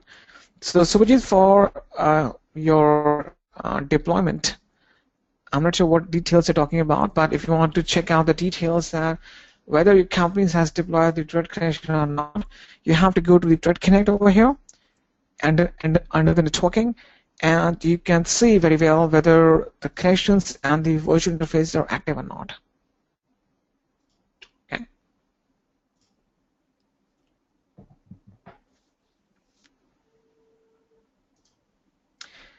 Kuram, your question is for Thread Connect. The AWS identify and provide the place, or it's up to customer. Now, Kuram, in that case, once the customer opens a ticket with the Amazon Web Services, then the AWS engineers will provide the suggestion that what are the Thread Connect locations nearby the customer premises, where he has to place a router. So the Amazon Web Services will decide the exact location of the Thread Connect and the partner network. So they will guide the user through. Okay. So guys, the assignment for this week is the VPC and the peering. You have to create your own non-default VPC from scratch. I've already given you the document, and also you have to create the VPC peering connection. So we discussed the VPC peering today. So this is your assignment for today. Okay, Shiva, you're telling that how many VPCs we can create. Shiva, I was about to discuss. Thanks for reminding that you can create up to 5 VPCs per region per account. 5 VPCs per region per account. So you have the limitation to just create 5 VPCs per region, and also you have one internet gateway that you, I'm sorry, 5 internet gateways that you can create in each region. Okay. So these are the two limitations I was supposed to discuss. You can create 5 VPCs per region and 5 internet gateways per region.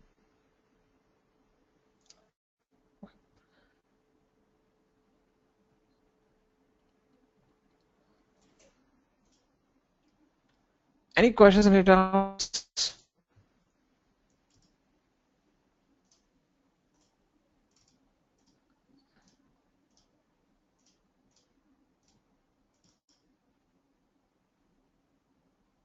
Anything you want to add? I have a document for the R53. Let me see if I have this thing. So this is a document for the R53.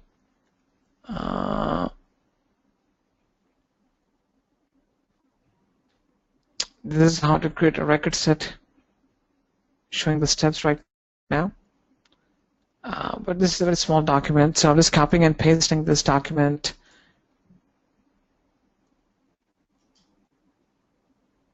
in the shared folder.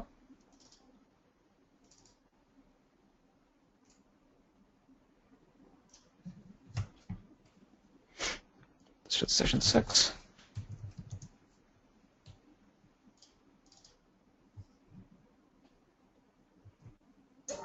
Okay.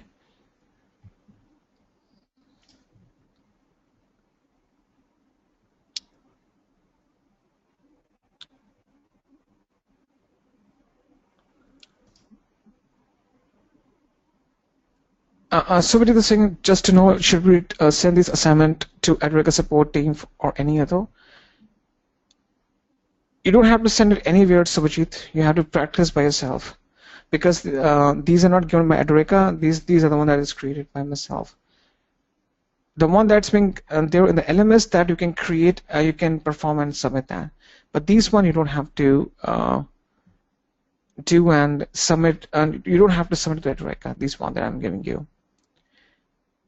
Kuram is saying I don't see the assignments of a G Drive, Google Drive. Okay, are these assignments accessible or Adrega website? No, Kuram. These are my additional effort. These are not available on the Adrega. So you can perform the assignments both that are available on the Adrega side and the one that I give you. And this is accessible for you. I will not remove your name from the G Drive, so you can access it for the lifetime. Subhajit, there isn't any restriction on the VPC? No, Subhajit, there's no restrictions imposed. It is just that you have 5 VPCs per region and you have 5 internet gateways that you can create per region. Shiva is saying when I click not this www.2.angular.in, it's showing me it's Virginia or California. I think you have to refresh your browser, or you can, Shiva, you can just try any of the browser, because it might be the cache settings are not allowing you to take you somewhere. So Kamesh, you have to submit. You don't have to submit assignments anywhere. You have to practice. Just in case, if you have any questions, you can let me know. You have to self-practice it. So what is saying? You told one document will be shared from your laptop in first half of the session.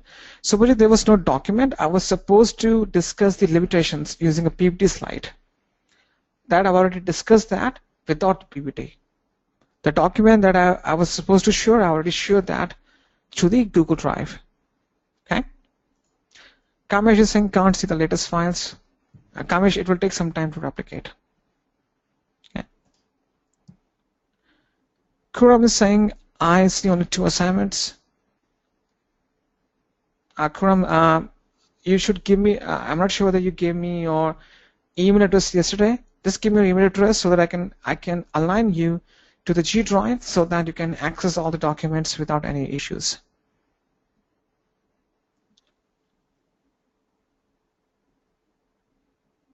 So Kuram, you can send me your email address. I will copy and paste that and give you access to the contents.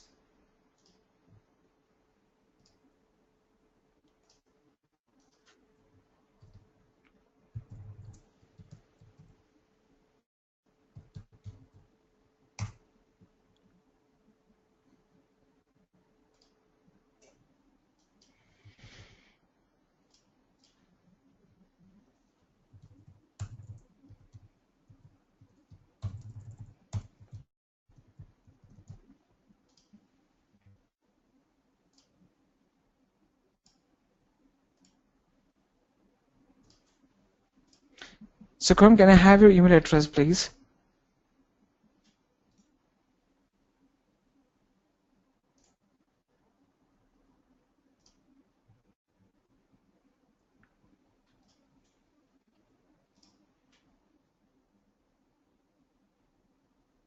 So Karam, I'm adding you to the Google Drive. You will get the access to all the documents. Okay.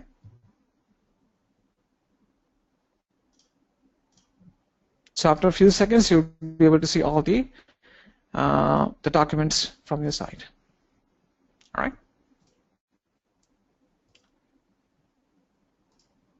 Anything else you want to add before I can find up? So, yeah, what I was saying, that you can perform the practice in our next week's session. We will complete our storage, content delivery options, and the database options. Kamesh, using SSH using PuTTY. Give me 1 second. Hang on 1 second, please. I'm sharing the screen for a few seconds. So Kamesh, I'm just checking for the email that contains the solution, how you can upload the SSH, the key file to your PuTTY session. Hang on 1 second, please.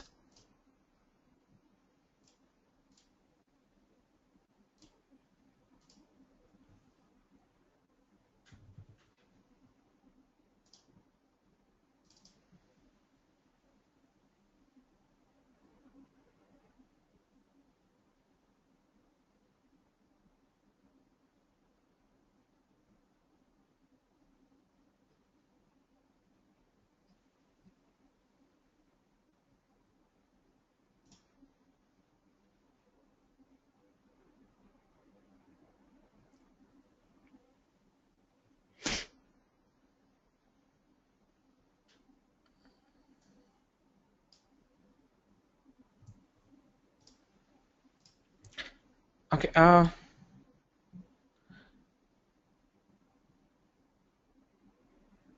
Kamesh, could you please send me your email address? I'll just send you a document, not a document, but it's an email that contains the steps. She was saying, can you please add my email address? I'm just doing so, Shiva, but if you're able to access the contents, there's no need for that. But Steph is saying, I'm adding your email address. It's already added that, Shiva, for you.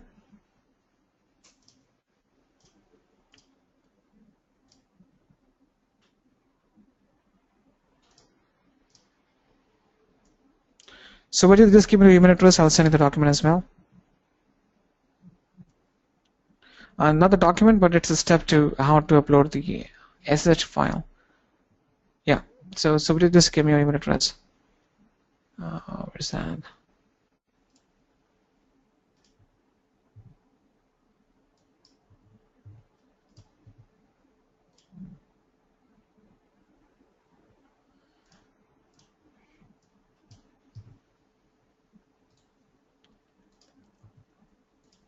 Okay. So I have sent you the steps, Kamesh and Subhajit, so that I can just try this one out. Okay.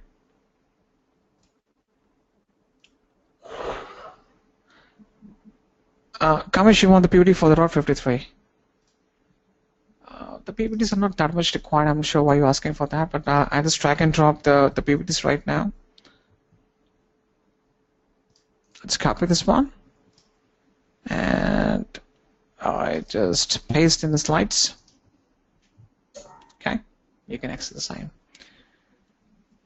So come and just copy and paste the slide for the PPT, this R53. So that's it, guys. Thank you so much for your time and patience, and happy Independence Day in advance. Tomorrow is the Independence Day, so happy Independence Day. You enjoy yourselves. And we'll meet tomorrow, not tomorrow, I'm sorry. We'll meet the coming Saturday, and we're going to discuss our storage and the content delivery options. Okay. Thank you so much for your time and patience. And last but not the least, once the session gets over, please fill in the feedback form. All right. Goodbye. Bye-bye.